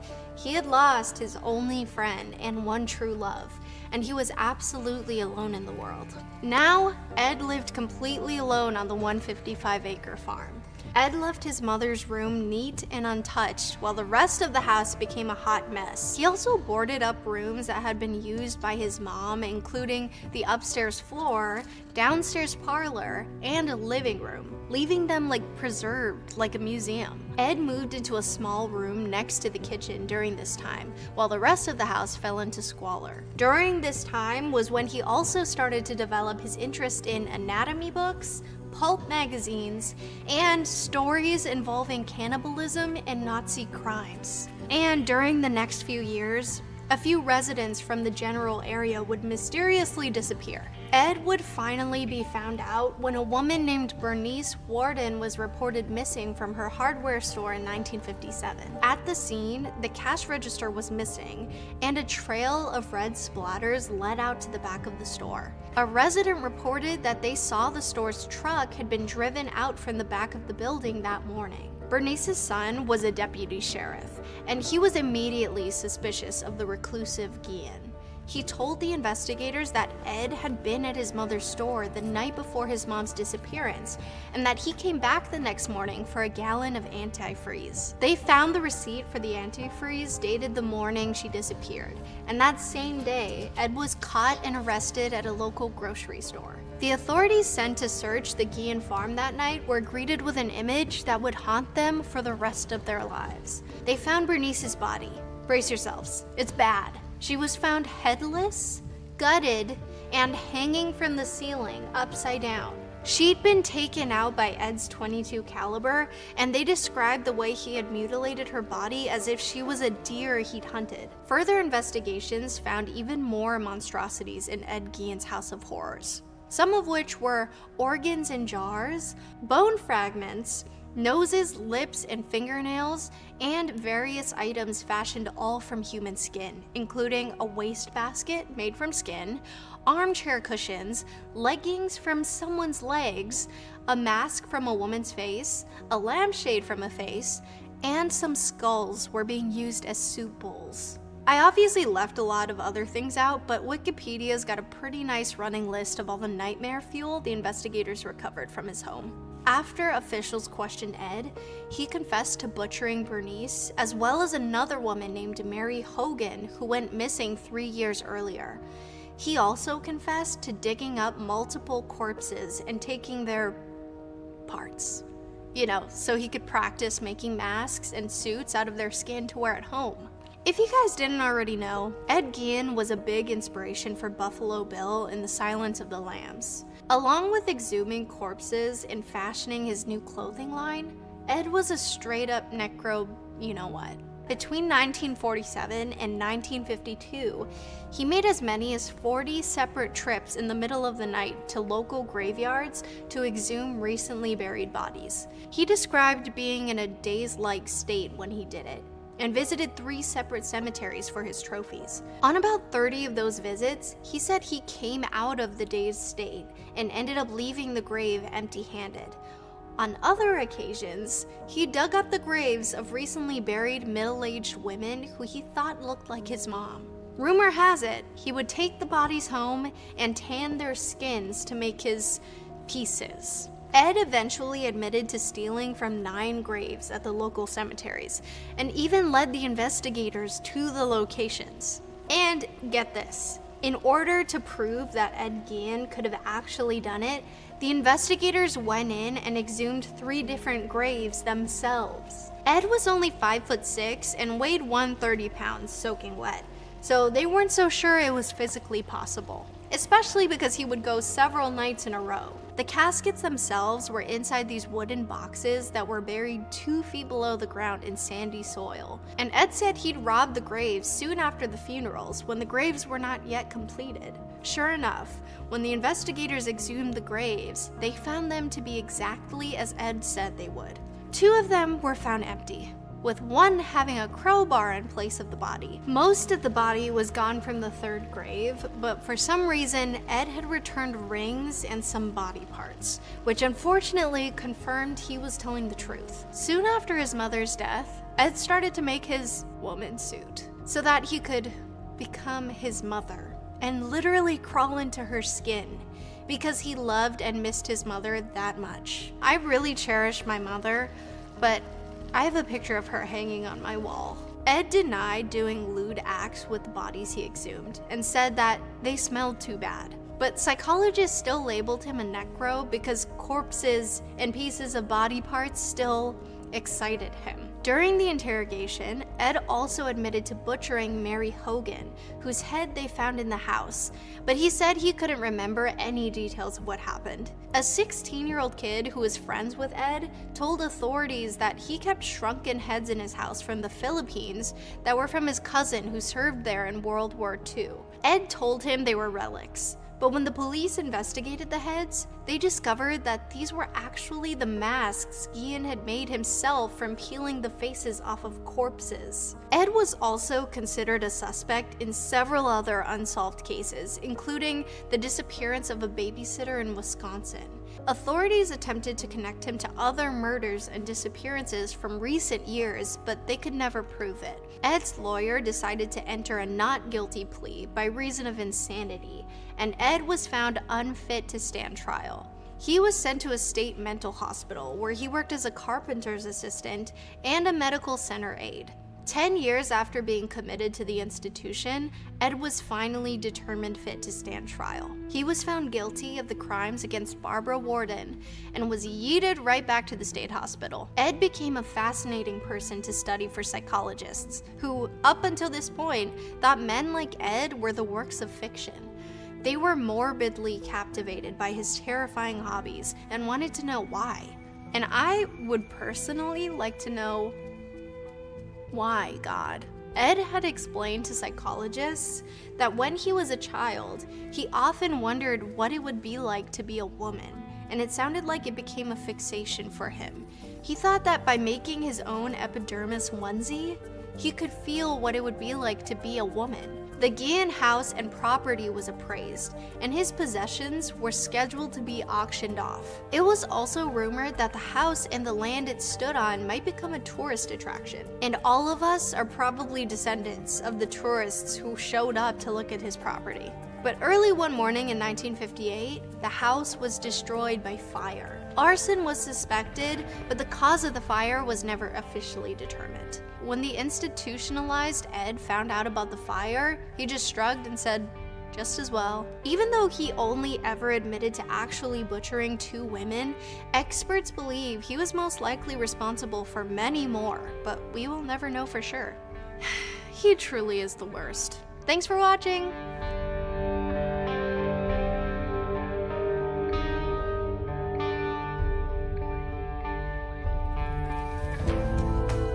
When 33-year-old mother of 2 Heidi Brousard suddenly disappeared, suspicions fell on her fiancé, Shane Carey. But as detectives pieced the puzzle together, an even more disturbing picture began to emerge, one that involved Heidi's best friend Megan and a deadly hoax. On Thursday, December 12, 2019, Heidi Brousard awoke in her Austin, Texas apartment. She then woke up her 2 children, a 6-year-old son and her 3-week-old daughter. As Heidi readied herself for the day, her fiancé Shane left for work at 6:30. Heidi then took her kids to Chohan Elementary elementary school to see a book fair that was being held. She didn't stay long, and after dropping off her son, she left with her daughter at 8:12 a.m. Shane phoned his fiancée at 8:30 to confirm that she had dropped off their son. Little did Shane know that that would be the very last time he would hear Heidi's voice. After he finished work early that afternoon, he called her again, but the calls went straight to voicemail. When Shane arrived back at the apartment block he and Heidi lived in, he noticed Heidi's car, a white 2012 Honda Fit, parked in the lot. He assumed she and their daughter were inside the apartment. However, when he reached the front door, he noticed something strange. It was unlocked, and there was no one inside. Nothing seemed amiss, and all the items were perfectly in place. Shane figured she must have taken the baby to the park, but as the hours passed and she didn't return, he began to grow concerned as to how Heidi would fetch their son without her car. He decided to head over to the elementary school, arriving at 5:50 p.m.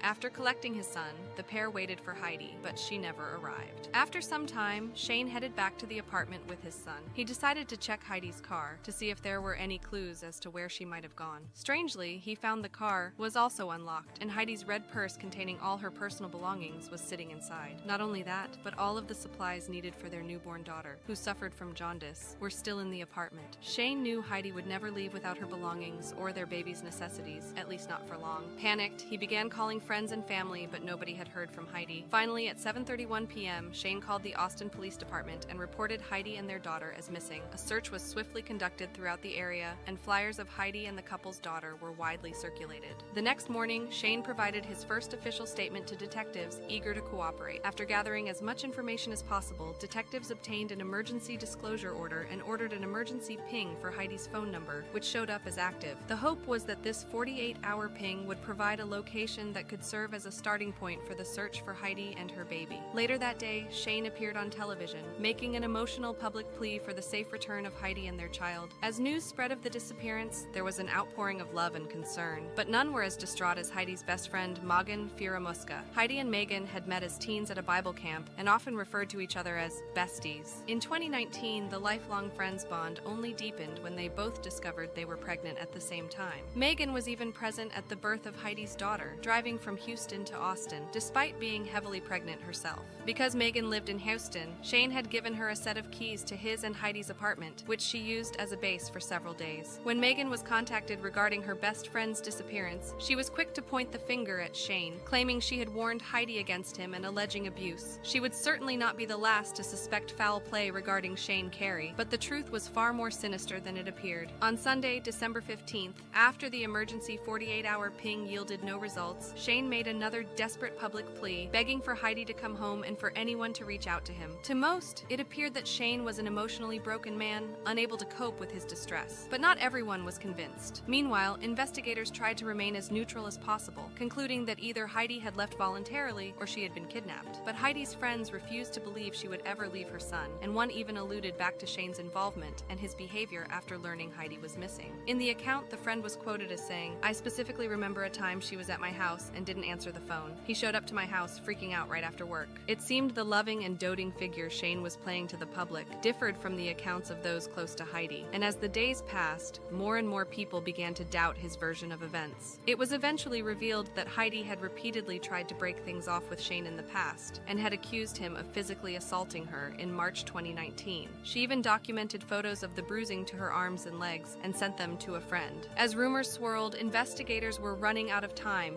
and with no suspect in sight and no concrete evidence against Shane, it seemed they'd hit a dead end. It was only on December 18th that a woman identified only as MW contacted detectives about an encounter she'd witnessed at the apartment complex where Heidi and Shane lived on December 12th. MW told detectives that she had been driving through the complex when she noticed a light-colored car parked perpendicular to the allocated bays. Then, she saw a white female leaving the area between buildings 7 and 8, carrying an infant in her arms. Another woman exited the driver's seat of the light-colored vehicle and greeted the woman with the infant, before helping the pair into the back seat of the vehicle. Seconds later, the vehicle drove away. With this new information, police began investigating other avenues, such as Heidi's circle of friends. This led them directly to Megan. Exterior cameras of the apartment complex were accessed, and footage from December 12th showed a light-colored vehicle consistent with the description of Megan's 2015 Nissan driving northbound toward the rear of the complex at 9:05 a.m. on that fateful day. With their sights now on a possible lead, authorities tracked down Megan's address, where she resided with her on-and-off boyfriend, Christopher Green. FBI behavioral units concluded that the presence of Megan in the complex on the day of the disappearance, plus her proximity to Heidi and her family, was enough to make her a person of interest. On Thursday, December 19th, the woman identified as MW was invited back to the police station and shown a photo lineup featuring the pictures of 6 similar-looking women, one of which was Megan Fieramusca. When MW saw Megan's photo, she stated that she was 60 to 70% sure this had been the woman from the vehicle at the complex on December 12th. A warrant was then obtained to access data from the number associated with Megan's phone, and the data showed that the device had been located in the area near Shane and Heidi's apartment on December 12, 2019. Authorities jumped into action and immediately ordered surveillance of Megan's residence, both ground and aerial. Operators were then able to observe a light-colored vehicle parked in the backyard of the residence, concealed from street view. That day, authorities also observed Christopher Green as he headed to the nearby Target where he purchased baby clothes and formula. As he exited the store, he was flagged down by Texas DPS investigators. He revealed to them that he and Megan had broken up in March of that year, but continued living together. Allegedly in the spring, Megan had told him she was pregnant. During the pregnancy, Megan's stomach became enlarged, but Christopher never observed her unclothed and could only speculate that it was real. Investigators then showed Christopher a flyer of the missing Heidi and her infant daughter. When Christopher locked eyes onto the child's image, he exclaimed, "That's the baby at my house." He also told investigators that on Friday, December 13th, he had come home to find a baby on the bed. Megan told him she had gone into labor and not to be mad. DPS investigators arrived at Megan's residence, and when Megan came outside, began to question her. She voluntarily complied and explained that she had gone into labor on December 12th at a birthing center in the Woodlands, but she could not recall the name of it. She also claimed that she had not been in Austin that day, despite cell phone data indicating otherwise. With all the evidence indicating foul play, investigators stormed Megan's property. There, they located an infant that matched the description of Heidi's baby. When officers approached Megan's car, a foul odor emanated from the trunk. With this suspicious development, a search warrant was swiftly obtained and officers could search the vehicle. As the trunk opened, the stench of decaying flesh overwhelmed the officers. There, shoved into a black duffel bag, was the decomposing corpse of Heidi Brousard. After the discovery, Megan was arrested, and the infant was transported to the hospital as a precautionary measure. The following day, Megan Fieramusca was charged with 2 counts of kidnapping and 1 charge of tampering with evidence, which was eventually upgraded to capital murder after the body was confirmed to be that of Heidi Brousard. Her cause of death was ruled as ligature strangulation. Her best friend has asphyxiated her to death using a leash and then her hands. Megan had faked her own pregnancy and turned on her childhood friend, desperate for a child of her own. She had been plotting for some time to take the infant, possibly from the first moment Heidi disclosed her pregnancy. After the infant was confirmed to be that of Heidi's daughter, she was returned to the safety and care of her father. Megan had at no point injured the child. It would take 2 years for the case to be built against Megan, and on March 10th, 2022, the hearing finally began. Megan pled guilty to the murder of Heidi Brousard and accepted a plea deal, waiving her rights to appeal. She was sentenced to 55 years in prison. In 2023, the harrowing and tragic case of Heidi Brousard was adapted into a Lifetime movie titled Stolen Baby, featuring actors Emily Osment and Ann Hopkins. The movie chronicled the friendship between the 2 women and the cold and callous nature of Megan's decision to scheme against her best friend. As Megan was sentenced to her fate, questions lingered. Was Megan ever truly pregnant,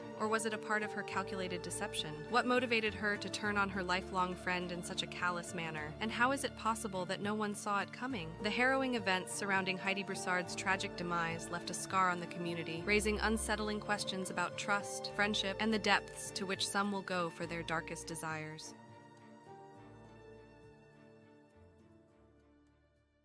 On May 23, 2009, at 1:17 a.m., the sound of something falling into the water next to the Selwood Bridge in Portland, Oregon, could be heard.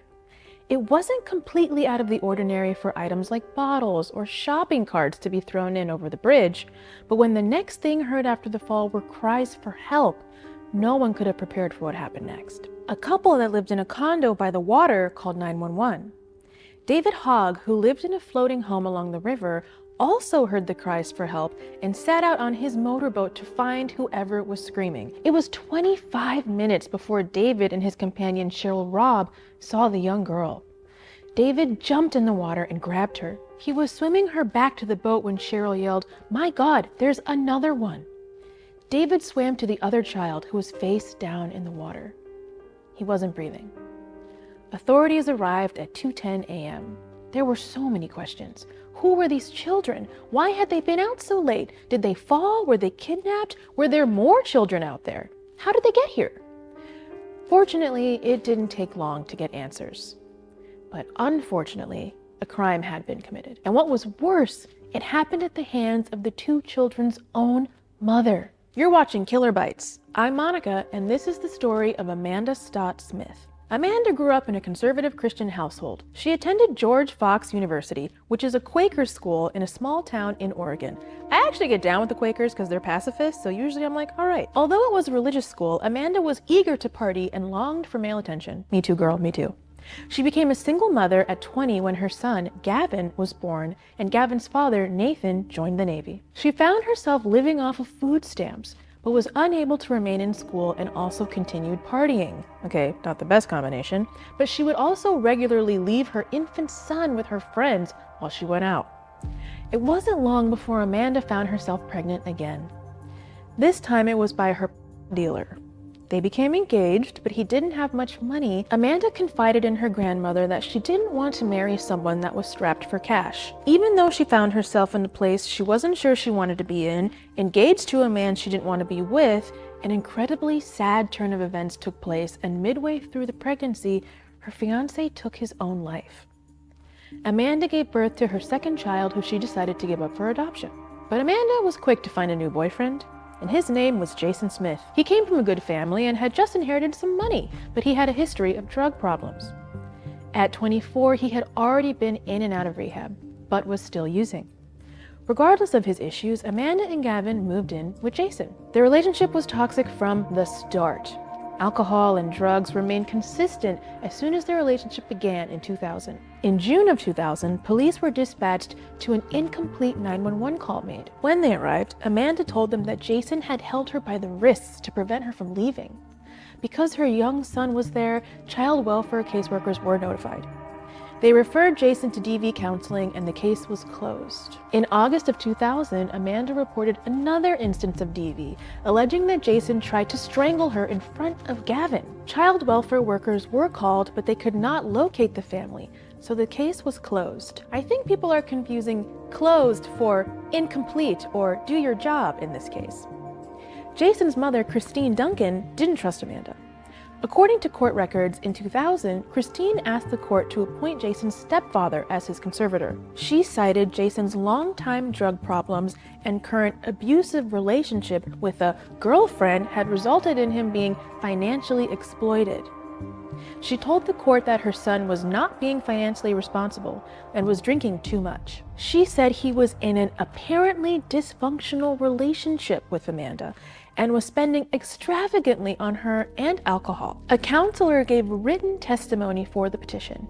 If some intervention is not effected quickly, the end result, as in most cases with this high degree of alcohol intake, will end in disaster. Jason's family did help him get into inpatient treatment. There is, however, no record that Amanda got help. The relationship continued, and according to police records, so did the abuse at the hands of both of them. One report claimed Amanda had given Jason a black eye. Regardless of their issues and everyone else's feelings on their relationship, Amanda was pregnant a third time. Jason proposed, and they were married in Hawaii, April 29, 2001, and moved into their family home in Tualatin, Oregon. The Department of Human Services had a running file on them. In May 2001, paramedics were called when Amanda left Gavin locked in a hot car. Both Jason and Amanda had not given up drugs and alcohol, but still somehow found money to go to Hawaii. They continued to have marital and financial issues from overspending, and yet they went on to have a second child together. Okay, the overspending does make Hawaii make more sense. It's almost like maybe they shouldn't have actually been in Hawaii, you know? Jason's mother had control of her son's inheritance, but she used it to pay the bills they kept accumulating. And soon the money was gone. Their marriage stayed volatile until 2008, when Jason decided to leave and get help. He entered a rehab that was in Eugene, Oregon. He gave Amanda an ultimatum that she had to stop drinking, smoking, lose weight, and get a job. I'm not gonna comment on the lose weight part because I need more info on that, but the rest sounds right. Amanda was left with 3 kids to take care of and was struggling. When he completed the program, Jason informed Amanda he was done with the marriage and would not be back. In June 2008, he moved out of the family home they had shared. He stayed with a friend for the summer but moved into one of his mother's rental properties soon after. Jason relied heavily on his mom financially. Christine helped pay the rent on the Tualatin house Amanda and the kids were still living in and made sure that the children were taken care of when they visited their father. She could see Amanda making poor choices as a mother and told Jason he should pursue custody of their 2 children in the divorce. When Jason moved out of the house he and Amanda shared, the kids primarily stayed with Amanda until February 10th, when, according to court papers, Amanda said Jason and Christine took the children from her home to Eugene to stay with them. It should be noted that during the summer months when they had first separated, Amanda was going through a custody battle with her first son's father, Nathan. At the time of that hearing, Amanda's family told the judge that they believed she was drinking too much to be trusted with her children. Her grandmother, Jackie Drayling, said, "I have really great concerns about Mandy's abilities to be a mother at this time. She used to be a really good mother, and I'm sure she could be a good one again, but she's going through problems now and she's drinking on a steady basis." And her mother, grandmother, and brother-in-law each urged the judge presiding over the hearing to allow Nathan to have more time with Gavin. Even though her degree was in art and communications and not law, Amanda represented herself in the case, which is never a good idea. But she did have an answer for every accusation her family had and dismissed her family's concern as rubbish, saying they were jumping to conclusions just because they'd see her with a glass of wine. I feel like if your entire family is saying you shouldn't have your kids, they're probably right. The judge ruled that Amanda could continue to have legal custody of Gavin, but he expanded Nathan's visiting rights. Judge, I think that was the wrong ruling, because however, 6 months later, on February 27, 2009, Amanda agreed to grant Nathan full custody of their son. In the months after Jason left, Kathy Stott, Amanda's mother, checked Amanda into the hospital twice for depression and once to a clinic that treated eating disorders. She was struggling to say the least and drinking heavily. She was certain Jason had a new girlfriend and that was also causing her to spiral. But at least at this point, it sounds like she's at least trying to get some help. But on March 20th, 2009, Amanda filed a petition for legal separation. She also asked the court for an order to get her children back, noting that she never gave their father permission to move the children and she had not been allowed to see them. 3 days after she had filed the petition, a Washington County judge issued what's commonly referred to as a status quo order, where the children remain in their usual place of residence until custody is determined. On April 6th, with that court order in hand, Amanda, her sister, and Eugene police went to her daughter Trinity's school and removed the 7-year-old girl from class. On April 8th, the couple's daughter attended 1 day of first grade at Concord Elementary School in Clackamas County. Court papers revealed that Amanda had told a school employee that day that she was homeless and living with her parents, and that Trinity's enrollment was to be kept secret because she didn't want the father to know. Jason then obtained a lawyer to petition a return of the children to Eugene, claiming that the April court order Amanda had obtained was under false pretenses. Jason's lawyer said that Amanda had agreed to have Jason take the kids to Eugene to live. It was just never written down. That's really not how legal lawyering works, but okay. On April 21st, a judge ordered the 2 children be returned to their dad in Eugene, while Amanda was given parenting time every other weekend. It was a temporary order until the legal separation wound its way through court. On May 23, 2009, Amanda went to pick Trinity and their son Eldon up from Jason's house for her weekend visitation. Before Amanda left her parents' house, she asked her oldest son Gavin, who was also visiting, if he wanted to go with her. But he decided to stay home. It wasn't until 12:30 a.m. when Gavin woke up and asked his grandparents why his mom wasn't back that they decided something was off and called Amanda. She did not answer their calls. And just after 1 a.m., they called Amanda's sister, Chantel Gardner, to see if she had seen Amanda. Chantel had eaten dinner with her the night before, but had not heard from her since. Amanda had told Chantel she would be taking the children to the downtown waterfront to see the fireworks. It was a Friday night, the start of the Memorial Day weekend, and the opening celebration of Portland's annual Rose Festival. Because of Amanda's history with drugs and drinking, Chantel and her husband decided to drive around looking for her. At 1:33, Kathy called Jason to see if he had heard from Amanda. Jason told Kathy that Amanda had picked up the kids around 8 p.m. and he had not heard from her since. He asked Kathy, "Are the kids okay? Where are the kids?" When Kathy and Jason hung up, Jason called Amanda. He had a missed call from her from 1:22 a.m., which he hadn't picked up. For more than an hour, she did not answer. At 2:49 a.m., Amanda picked up Jason's call and said, "Help me." Jason's first question was about the kids, asking, "Are the kids okay? Where are the kids?" And Amanda responded by asking Jason why he had taken her joy away. Amanda had picked the kids up that night and drove straight to the Selwood Bridge. The kids were sleeping. It was after 1 a.m. She unloaded Trinity first and dropped her from the bridge into the water. She then grabbed 4-year-old Eldon. He was awake now and asked his mother, "Did you just put her in the water or something?" You'd think a question like that would stop someone in their tracks, but it did not stop her. Amanda then threw Eldon into the water. Once she heard the splash of both kids, she called Jason, and it was 1:22 a.m. Now, hours later, Jason had finally spoken to Amanda but got no answers about where his children were. Christine Duncan called 911 and filed a missing person report stating she believed her son's children were in immediate danger. At 3:25 a.m., Jason spoke with the police. He told them he did not know where his children were, that they had been with their mother. Chantel, Amanda's sister, heard a news report around 7 a.m. that 2 children were found in the river. She called Kathy with the information she had just heard, and Kathy Stott phoned Jason once more. Jason called the police. He knew that the kids in the river might be his. When Jason and Christine got to the police station, it was confirmed. His daughter was in the hospital in critical condition, but his son had drowned. At 10:25 a.m., on the 9th floor of a downtown Portland parking garage, police found Amanda. Amanda was taken into custody. When she was asked what had happened the night before, she said, "You can just kill me." She had lost too much. She said in response to Detective Michelle Michaels asking about what happened the previous night, "I went a little crazy." That is an understatement. Amanda described being in and out of hospitals all spring, going nuts and thinking she could just die. She again said that Jason had taken her joy. When Amanda was told that the children had been found, Amanda began to cry. "I am so dumb," she said. Well, Amanda later told the detectives several times that she did not want to be on television and wanted to remain anonymous. However, when is that ever possible with these things? Amanda's picture ran on the front page of the Portland Tribune.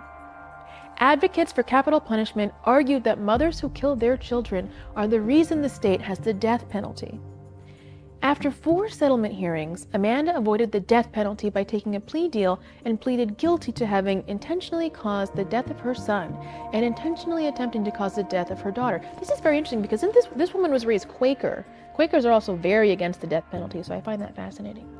Amanda said in court that she was deeply sorry and hoped that people would someday find it in their hearts to forgive her. That is a tall request, Amanda. I'm not sure if that's doable. But in June of 2023, while serving out her lifetime sentence, Amanda was found dead in her cell at the Coffee Creek Correctional Facility in Wilsonville. The facility did not say how she died. She is survived by Trinity Smith and Gavin Beck. Both had not spoken to her since the night of May 23rd, 2009. And I do not blame them.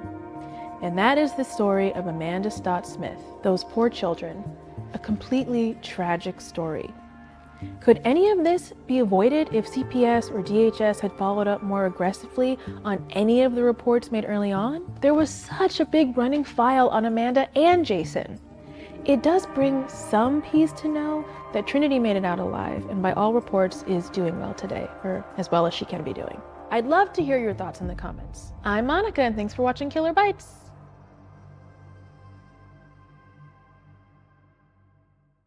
On March 1st, 2019, Jamaican-born businesswoman Andreen McDonald went missing after failing to turn up for work. From the start, there was but one suspect, husband Andreen McDonald.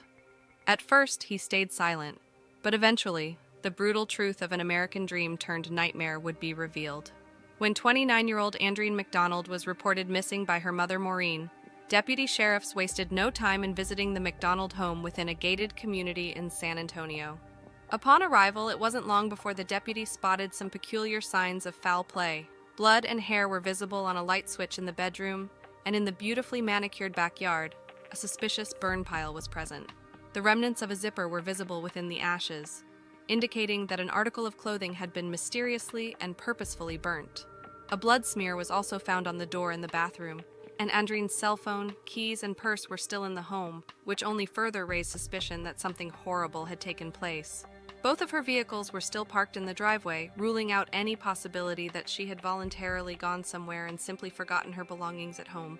As the deputy combed through the home, he noticed more red flags. The carpet in the master bedroom had been freshly cleaned, and there was a small amount of blood on the bathroom floor. On Andreen's Chevrolet Malibu, a small suspicious dent could be seen on the rear, and the tires were covered in light-colored gravel, indicating a recent trip on a dirt road. While the welfare check was being conducted, Andreen McDonald arrived back at the home. He told the deputy that he had been at the Baptist's emergency hospital checking to see if Andreen had been admitted as a patient after he woke to find her missing. According to him, the orderlies told him that she was being treated there. But when the deputy phoned the hospital to confirm, while there was a female patient with the surname McDonald, no Andreen McDonald was being treated at the facility. Andre was confronted with this evidence but had no explanation, saying the last time he had seen Andreen was the previous evening when the two had argued over the business they shared. He told officers he went to the gas station and then a nearby park to cool off, returning later that night where he and Andreen went to sleep in separate bedrooms. Officers decided to detain Andre, who requested a lawyer and refused to answer any further questions. While he was in custody, forensics was conducted on the blood found in the home, which was discovered to be a positive match with Andreen. On March 2nd, Andre was released from custody. For the next 12 hours, he attempted to cover up his tracks. Security cameras at Lowe's hardware store showed Andre loading his cart with gardening tools such as a shovel, hatchet, and gloves, as well as 2 5-gallon gas containers. His manner of payment was also odd. For the first transaction, he used his debit card. For the second, he used cash. He then stopped at a local gas station to fill up the containers. As the investigation continued, law enforcement sent a team to observe the McDonald household. When they arrived, they were shocked to find that the garage door had been torn off its hinges. The team then spotted Andre leaving the house and decided to follow him. He was tracked to a nearby gun shop, where he purchased a pistol and several rounds of ammunition. He paid for the purchase, but in a perplexing move, he left the shop without the gun, ammunition, or even his ID. As he exited the gun shop, deputies apprehended him, once again taking him into custody, fearing he was in the throes of a mental health crisis. When Andre was detained a second time, officials noticed cuts on his hands. When he was asked about this, he gave several contradictory stories as to how he had acquired them. It was obvious to all that Andre was hiding something. Back at the McDonald's home, investigators got to work examining the property. They observed that in the back of Andreen's Porsche Macan, there was a shovel that had recently been placed there. Based on this new development, the team obtained a search warrant and was able to access the home once more, where they discovered several items that hadn't been there on the first walkthrough. In the backseat of the Malibu was a hatchet, and in the trunk, a newly purchased roll of plastic. The Porsche also contained several items such as a box of heavy-duty plastic bags, an axe, and some gloves. Investigators also found a plastic bag containing a claw hammer covered in plant debris and blood splatter. Andre had carefully packed these items, clearly intent on carrying out some laborious task. The blood on the hammer was tested and confirmed to match Andreen. Although the puzzle was slowly coming together, authorities still needed to uncover the missing piece. One thing was for certain: Andreen McDonald had something to do with Andreen's disappearance. In the following days, a massive search was launched. Authorities suspected that Andre had disposed of his wife's remains, and they were determined to find her. Meanwhile, due to limited evidence against him, Andre's bail was reduced, and he was released and placed under house arrest. He refused to join in on the search for his missing wife, once again pinning suspicions against him. Investigators began conducting interviews with family and friends, trying to discover a potential motive. Reportedly, tensions had been growing between the couple since 2016, when Andreen suddenly told Andre not to come home while he was out of state on an Air Force training mission.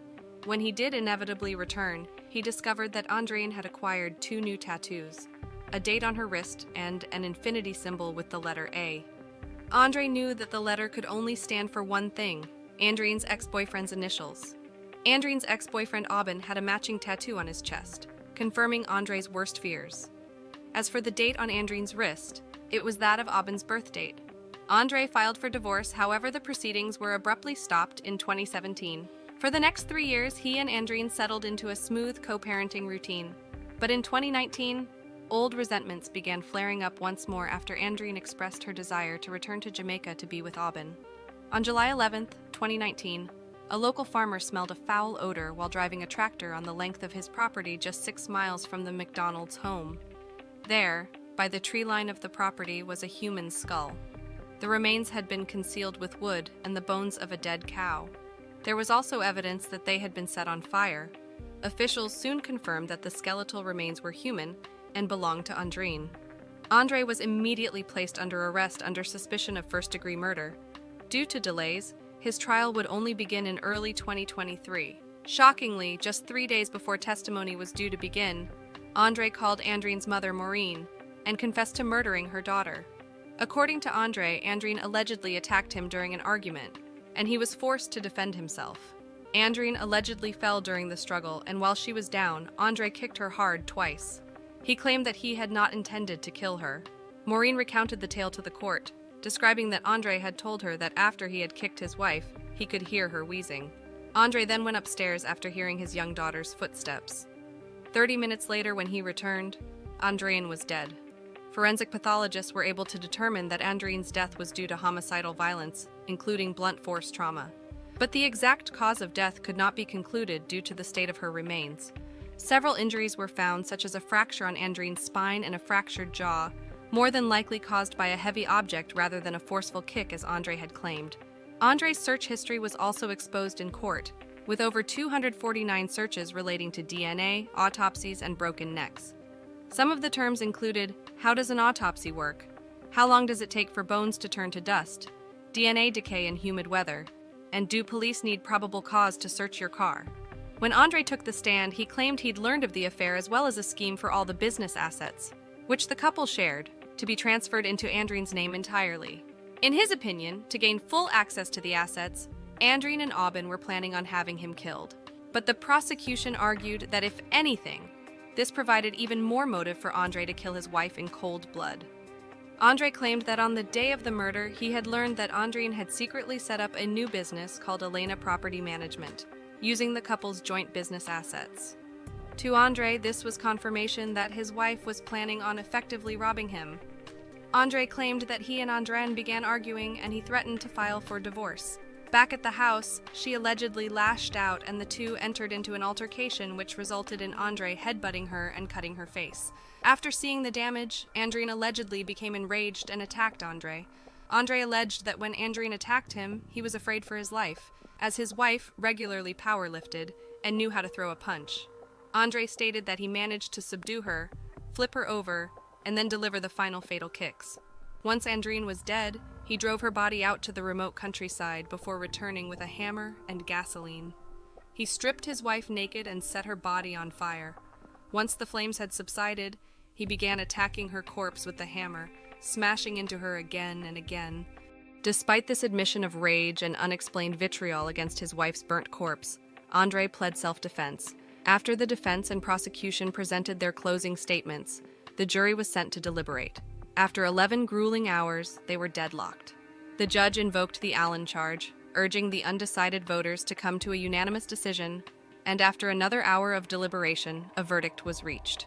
Andreen McDonald was found not guilty of murder, but guilty of the lesser charge of manslaughter.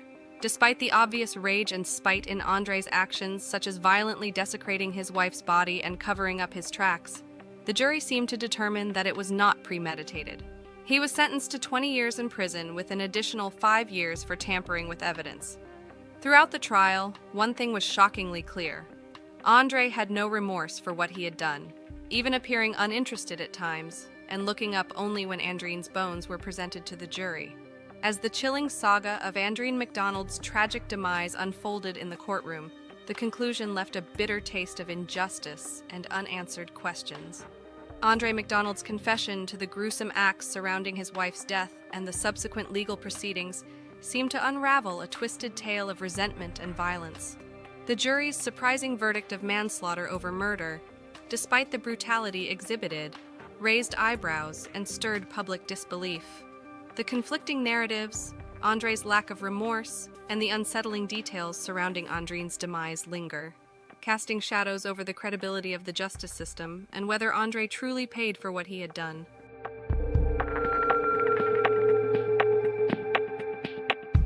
In February of 2003, Anil Chohan had it all. A happy marriage with his wife Nancy and 2 beautiful young sons, Davinder and Javinder. But that was all about to change in the most dramatic way imaginable. This innocent, young, happy family simply vanished. As a nationwide manhunt ensued to find the Chohans, a ruthless criminal with a stone-cold heart was executing an elaborate plot with the sole intention of getting rich, whatever the cost. Anil Chohan was a successful businessman based at Heathrow. He owned a fruit importation company called CIBA Freight. He was very well liked by his employees and was always considered kind, fair, and very hands-on with the business he owned. Despite his commitment and success with CIBA Freight, it was widely understood that Anil was very much a family man and lived for his wife and 2 children. He was described as being a very relaxed and easygoing boss. He had very successfully created a happy dynamic amongst his staff that described working at CIBA Freight as being like one big happy family. However, owning a freight company had seemingly made Anil a target. Despite operating a successful business and having a beautiful young family, things hadn't always been so rosy for Anil Chohan. He had previously spent time in prison as a result of tax evasion. After completing his time behind bars, Anil took great pride in the work he'd put in to rebuild his life. Understanding the challenges that go along with reintegration following incarceration, Mr. Chohan was sympathetic to people who had previously fallen foul of the law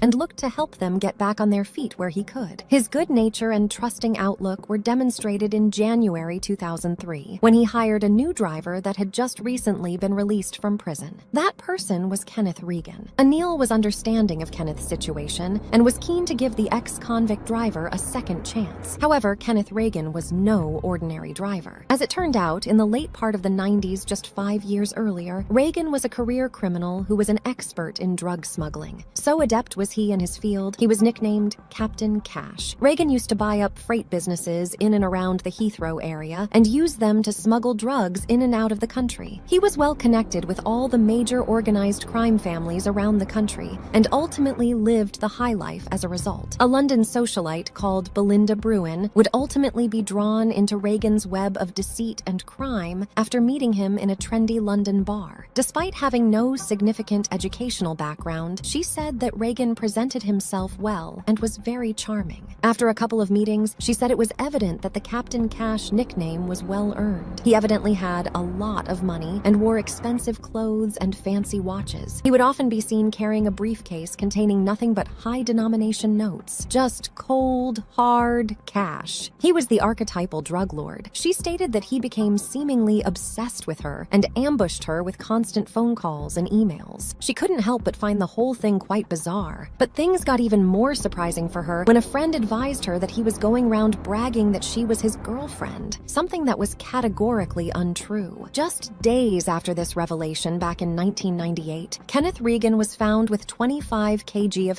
and subsequently arrested. Staring down the barrel of 18 years in prison, Regan decided to help himself. He became a snitch, an informant. His testimony was instrumental in taking down 12 major criminals that were previously known to the police. At the same time, having his own sentence reduced as a result of his cooperation. Fast forward to 4 years later, and the former drug lord was living a very different life. Having had all his assets stripped, he had no money and no friends. Gone was the briefcase full of cash cash, and the expensive Rolex. He was living in a one-bedroom bungalow with his elderly father and very much evaluating his next move. It didn't appear that his time behind bars had rehabilitated him at all. Instead, he wanted to regain what he had before and was looking to get back into smuggling. Enter Anil Chohan. Neil's local freight business and tolerance of ex-convicts provided the perfect opportunity for Reagan. Reagan began plotting his big move and came up with a sensational plan to steal Anil Chohan's company. If the plan worked, then it would be so expertly executed that nobody would even know it had happened. The key was to lure Chohan into a trap, and so it began. Not long after Reagan began working at CIBA, he advised his new employer that he knew some investors that wanted to purchase the company. The bait for the trap was in the form of a substantial cash offering of £3 million. Given that Anil's wife, Nancy, was keen for him to retire, the sum suggested was enough to tempt Chohan. With his wife desperate to return to their native India in order to provide a better education for their children, Chohan considered the offer. Meanwhile, Reagan began to implement the next phase of his master plan to steal the company. It turns out that CIBA Freight wasn't the only thing that Reagan wanted to acquire. In the 4 years that he had been in prison, Belinda Bruin had given up her life and home in Chelsea for a more quiet and rural existence in Devon. Shortly after he was released, he once again got back in touch with her. He left numerous messages on her mobile voicemail claiming to have an important business deal he wanted to propose to her. With a huge countryside house and spiraling bills, Belinda found herself as a single mother to 2 children at an expensive private school, no fixed income, and a developing financial catastrophe. So Reagan's call to Bruin was timely, and she was left with no choice but to hear him out. So she called him back. Kenneth Reagan told her that he planned to take over CIBA Freight, and as a result, he was looking for a new managing director for the company. Despite the fact that Belinda had no relevant experience, he offered her the job with a £72,000 annual salary on just a 2-day working week, a salary and proposal that she simply couldn't turn down. As a result, the job offer gave Reagan the perfect excuse and opportunity to visit Belinda at her remotely isolated Devon home. He would frequently make the long and arduous journey from London to Devon for seemingly the most trivial reasons. Be it signing something or helping him with a form, he made no hesitation to hop in the car and make the long trip to her house. It was a bizarre thing to do when he would spend just 20 minutes there. There was clearly something else at play, and Reagan began to take an unusual amount of interest in the remote location of the property and the barren fields that surrounded Belinda's farm. He suggested that he could make significant improvements to her property by building her a drainage ditch, a proposal she had no interest in whatsoever. But there could be no doubt that Reagan's sudden desire to develop her property was both misplaced and outright bizarre. Meanwhile, Anil Chohan had been considering the proposal that had been brought to him by Reagan, and in mid-February of 2003, he agreed to meet the investors that were allegedly looking to buy the firm. On the Thursday before Valentine's Day, Anil Chohan told his employees he was off to a meeting with investors at Stonehenge, and he was going to be negotiating a deal to sell the company. He advised that he would keep them all updated on what was happening, but that was the last time his colleagues would ever see their boss. On the following Monday morning, staff at CIBA Freight arrived at work to be greeted by a surprising revelation. As the workers were invited to gather for an announcement, Ken Reagan introduced Belinda as the new owner of the company and their new boss. Despite the understanding of the staff that Anil Chohan was in the process of negotiations to sell the business, there was resounding confusion and concern at the new announcement. With staff concerned about their positions and their jobs, they couldn't help but wonder where Mr. Chohan was. The boss who had developed a family culture at the company suddenly was nowhere to be seen at the most significant moment. Reagan then produced a letter that explained that Chohan had sold the company and was retiring abroad with his wife due to ill health. As Reagan concluded reading the letter, he then showed the signature of Anil Chohan. Belinda was given a desk and computer and was asked by Reagan to begin examining the books of the company. On her second day on the job, Belinda wasn't feeling well and subsequently didn't turn in for work at CIBA as Reagan expected. Instead, she drove home back to Devon. Upon arriving back at her farmhouse, she was shocked to see an old, beaten-up Jaguar parked up at her house. There was also a digger in the field of her property, along with two suspicious-looking men. The two shifty men were William Hornsey and Peter Reese. Both men were known friends of Ken Regan. Unsurprisingly, Belinda went suitably berserk in the presence of two random strangers on her property and the digger on her farm that was in the process of carving up her land. The two henchmen of Regan calmly informed Belinda they were building a drainage ditch, and lo and behold, all the way along the side of the hedge in the field was this huge, deep ditch. Belinda was stunned. Not long after, Ken Regan arrived at the property looking to clear up the situation. She emphatically pointed out that she certainly hadn't indicated that it was something that she wanted, and above all else, you categorically, in no world whatsoever, just start digging up somebody's property without asking them or consulting them. His defense was that he was doing her a favor and thought she would be pleased. He was very, very wrong. However, Kenneth Regan was on the brink of reestablishing his lavish lifestyle and millionaire status. The previous owner of CIBA Freight was nowhere to be seen, and Regan had the reins. He had control of the bonded warehouse at CIBA and saw it as the perfect front for his drug smuggling aspirations. Regan had long since been obsessed with Belinda Bruin, and now she was on his payroll. It looked as though his master plan was all falling into place and his dreams were coming true. However, the secret behind everything was about to be revealed, and everything was going to come crumbling down in devastating fashion. Nancy Chohan's brother Onkar Verma lived in New Zealand and would speak to his mother and sister on the phone every day. But on February 15th, that suddenly stopped. Although neighbors and colleagues of Anil Chohan believed the family had moved to India, Onkar had not been able to reach his family for 7 days and knew something wasn't right. He flew to England to investigate himself, and when he got to his sister's house, he was shocked. The kids' toys were all over the floor having been played with. There was food in the fridge and baby bottles made up. All the family's belongings were exactly as you'd expect in a lived house. It was clear to Onkar that the family, including his mother, had been removed from the property against their will. He convinced the Metropolitan Police to open a full investigation. The police opened their inquiries by talking to the last person known to have seen Mr. Chohan, Kenneth Regan. Regan suggested that Chohan was an unsavory character and had been trying to sell the business, as he had got himself into deep financial trouble and was left with no other option but to disappear. The police didn't buy it and were unconvinced by Regan's story. They were able to track Anil Chohan's phone and Regan's phone to the same meeting point on the day he disappeared before they both traveled down to Devon. Devon, of course, happened to be the home of new CIBA Freight Managing Director Belinda Bruin. Subsequently, the police notified Belinda that they wanted to come and ask some questions. When Regan found out, he was furious and was adamant with Belinda that she shouldn't let the police on her property, bizarrely insisting to her that she meet them elsewhere. In an act of diversion, Regan got one of his henchmen, William Hornsey, to call the police and confess to having recently spoken with Anil Chohan. He said that he'd been asked by Chohan to get him some fake passports as he was on the run. Subsequently, Hornsey told the police that he could deliver Chohan to them at a meeting in Wales. Following this apparent breakthrough, the investigators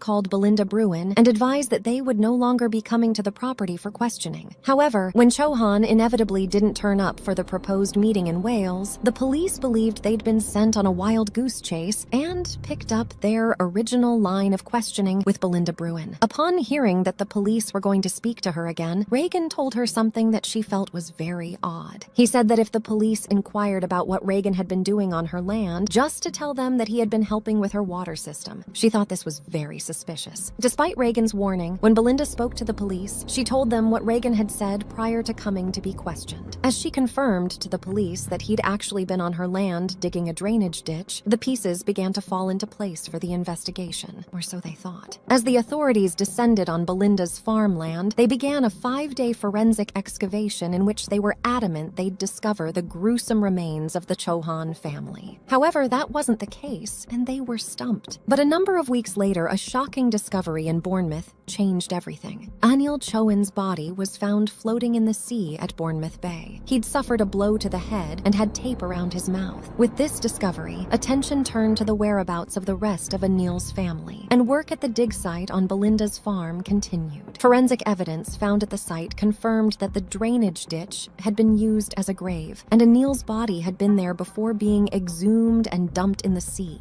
There was also evidence of children's clothing and jewelry that belonged to Nancy Chohan. The hunt was on for prime suspect number 1, Ken Regan. Regan and Hornsey were able to escape to Europe, leaving Peter Reese as the henchman they left behind. After Nancy's body was later found in the water by a fisherman, the walls began closing in. Within 6 weeks, the police had all 3 of Regan, Hornsey, and Reese in custody, and were now seeking the hard evidence they needed to convict them. Reese had told a landlady that Regan was a psycho and had shot all of them, but he wasn't opening up to the investigators. As the police built their case, further details began to appear. The same mobile phone technology that had been used to confirm Anil Chohan and Ken Regan had met on the day of the disappearance was able to unearth something even more telling. The technology was able to track that Anil Chohan had been held at Regan's bungalow and was being guarded by Peter Reese. This is where Chohan was killed. Meanwhile, it's believed the rest of the family were held at another property, where Regan and Hornsey spent considerable time on the day of their disappearance, but the hard evidence needed to tie Regan to the murders was provided by Chohan himself. The clothes that Anil was wearing when he was discovered were reevaluated, and there was a folded bank letter addressed to Ken Regan in Chohan's right sock. The date and address matched the time that Chohan was believed to be held at Regan's bungalow. With his future-looking grave, Anil had put the letter in his sock without detection to give the final damning evidence that Regan had abducted the Chohan family and killed them all. After a highly charged 9-month trial, Reese James was sentenced to 23 years for killing Anil Chohan, while Regan and William Hornsey received 5 consecutive life sentences for the murder of Anil's wife, mother-in-law, and 2 young children.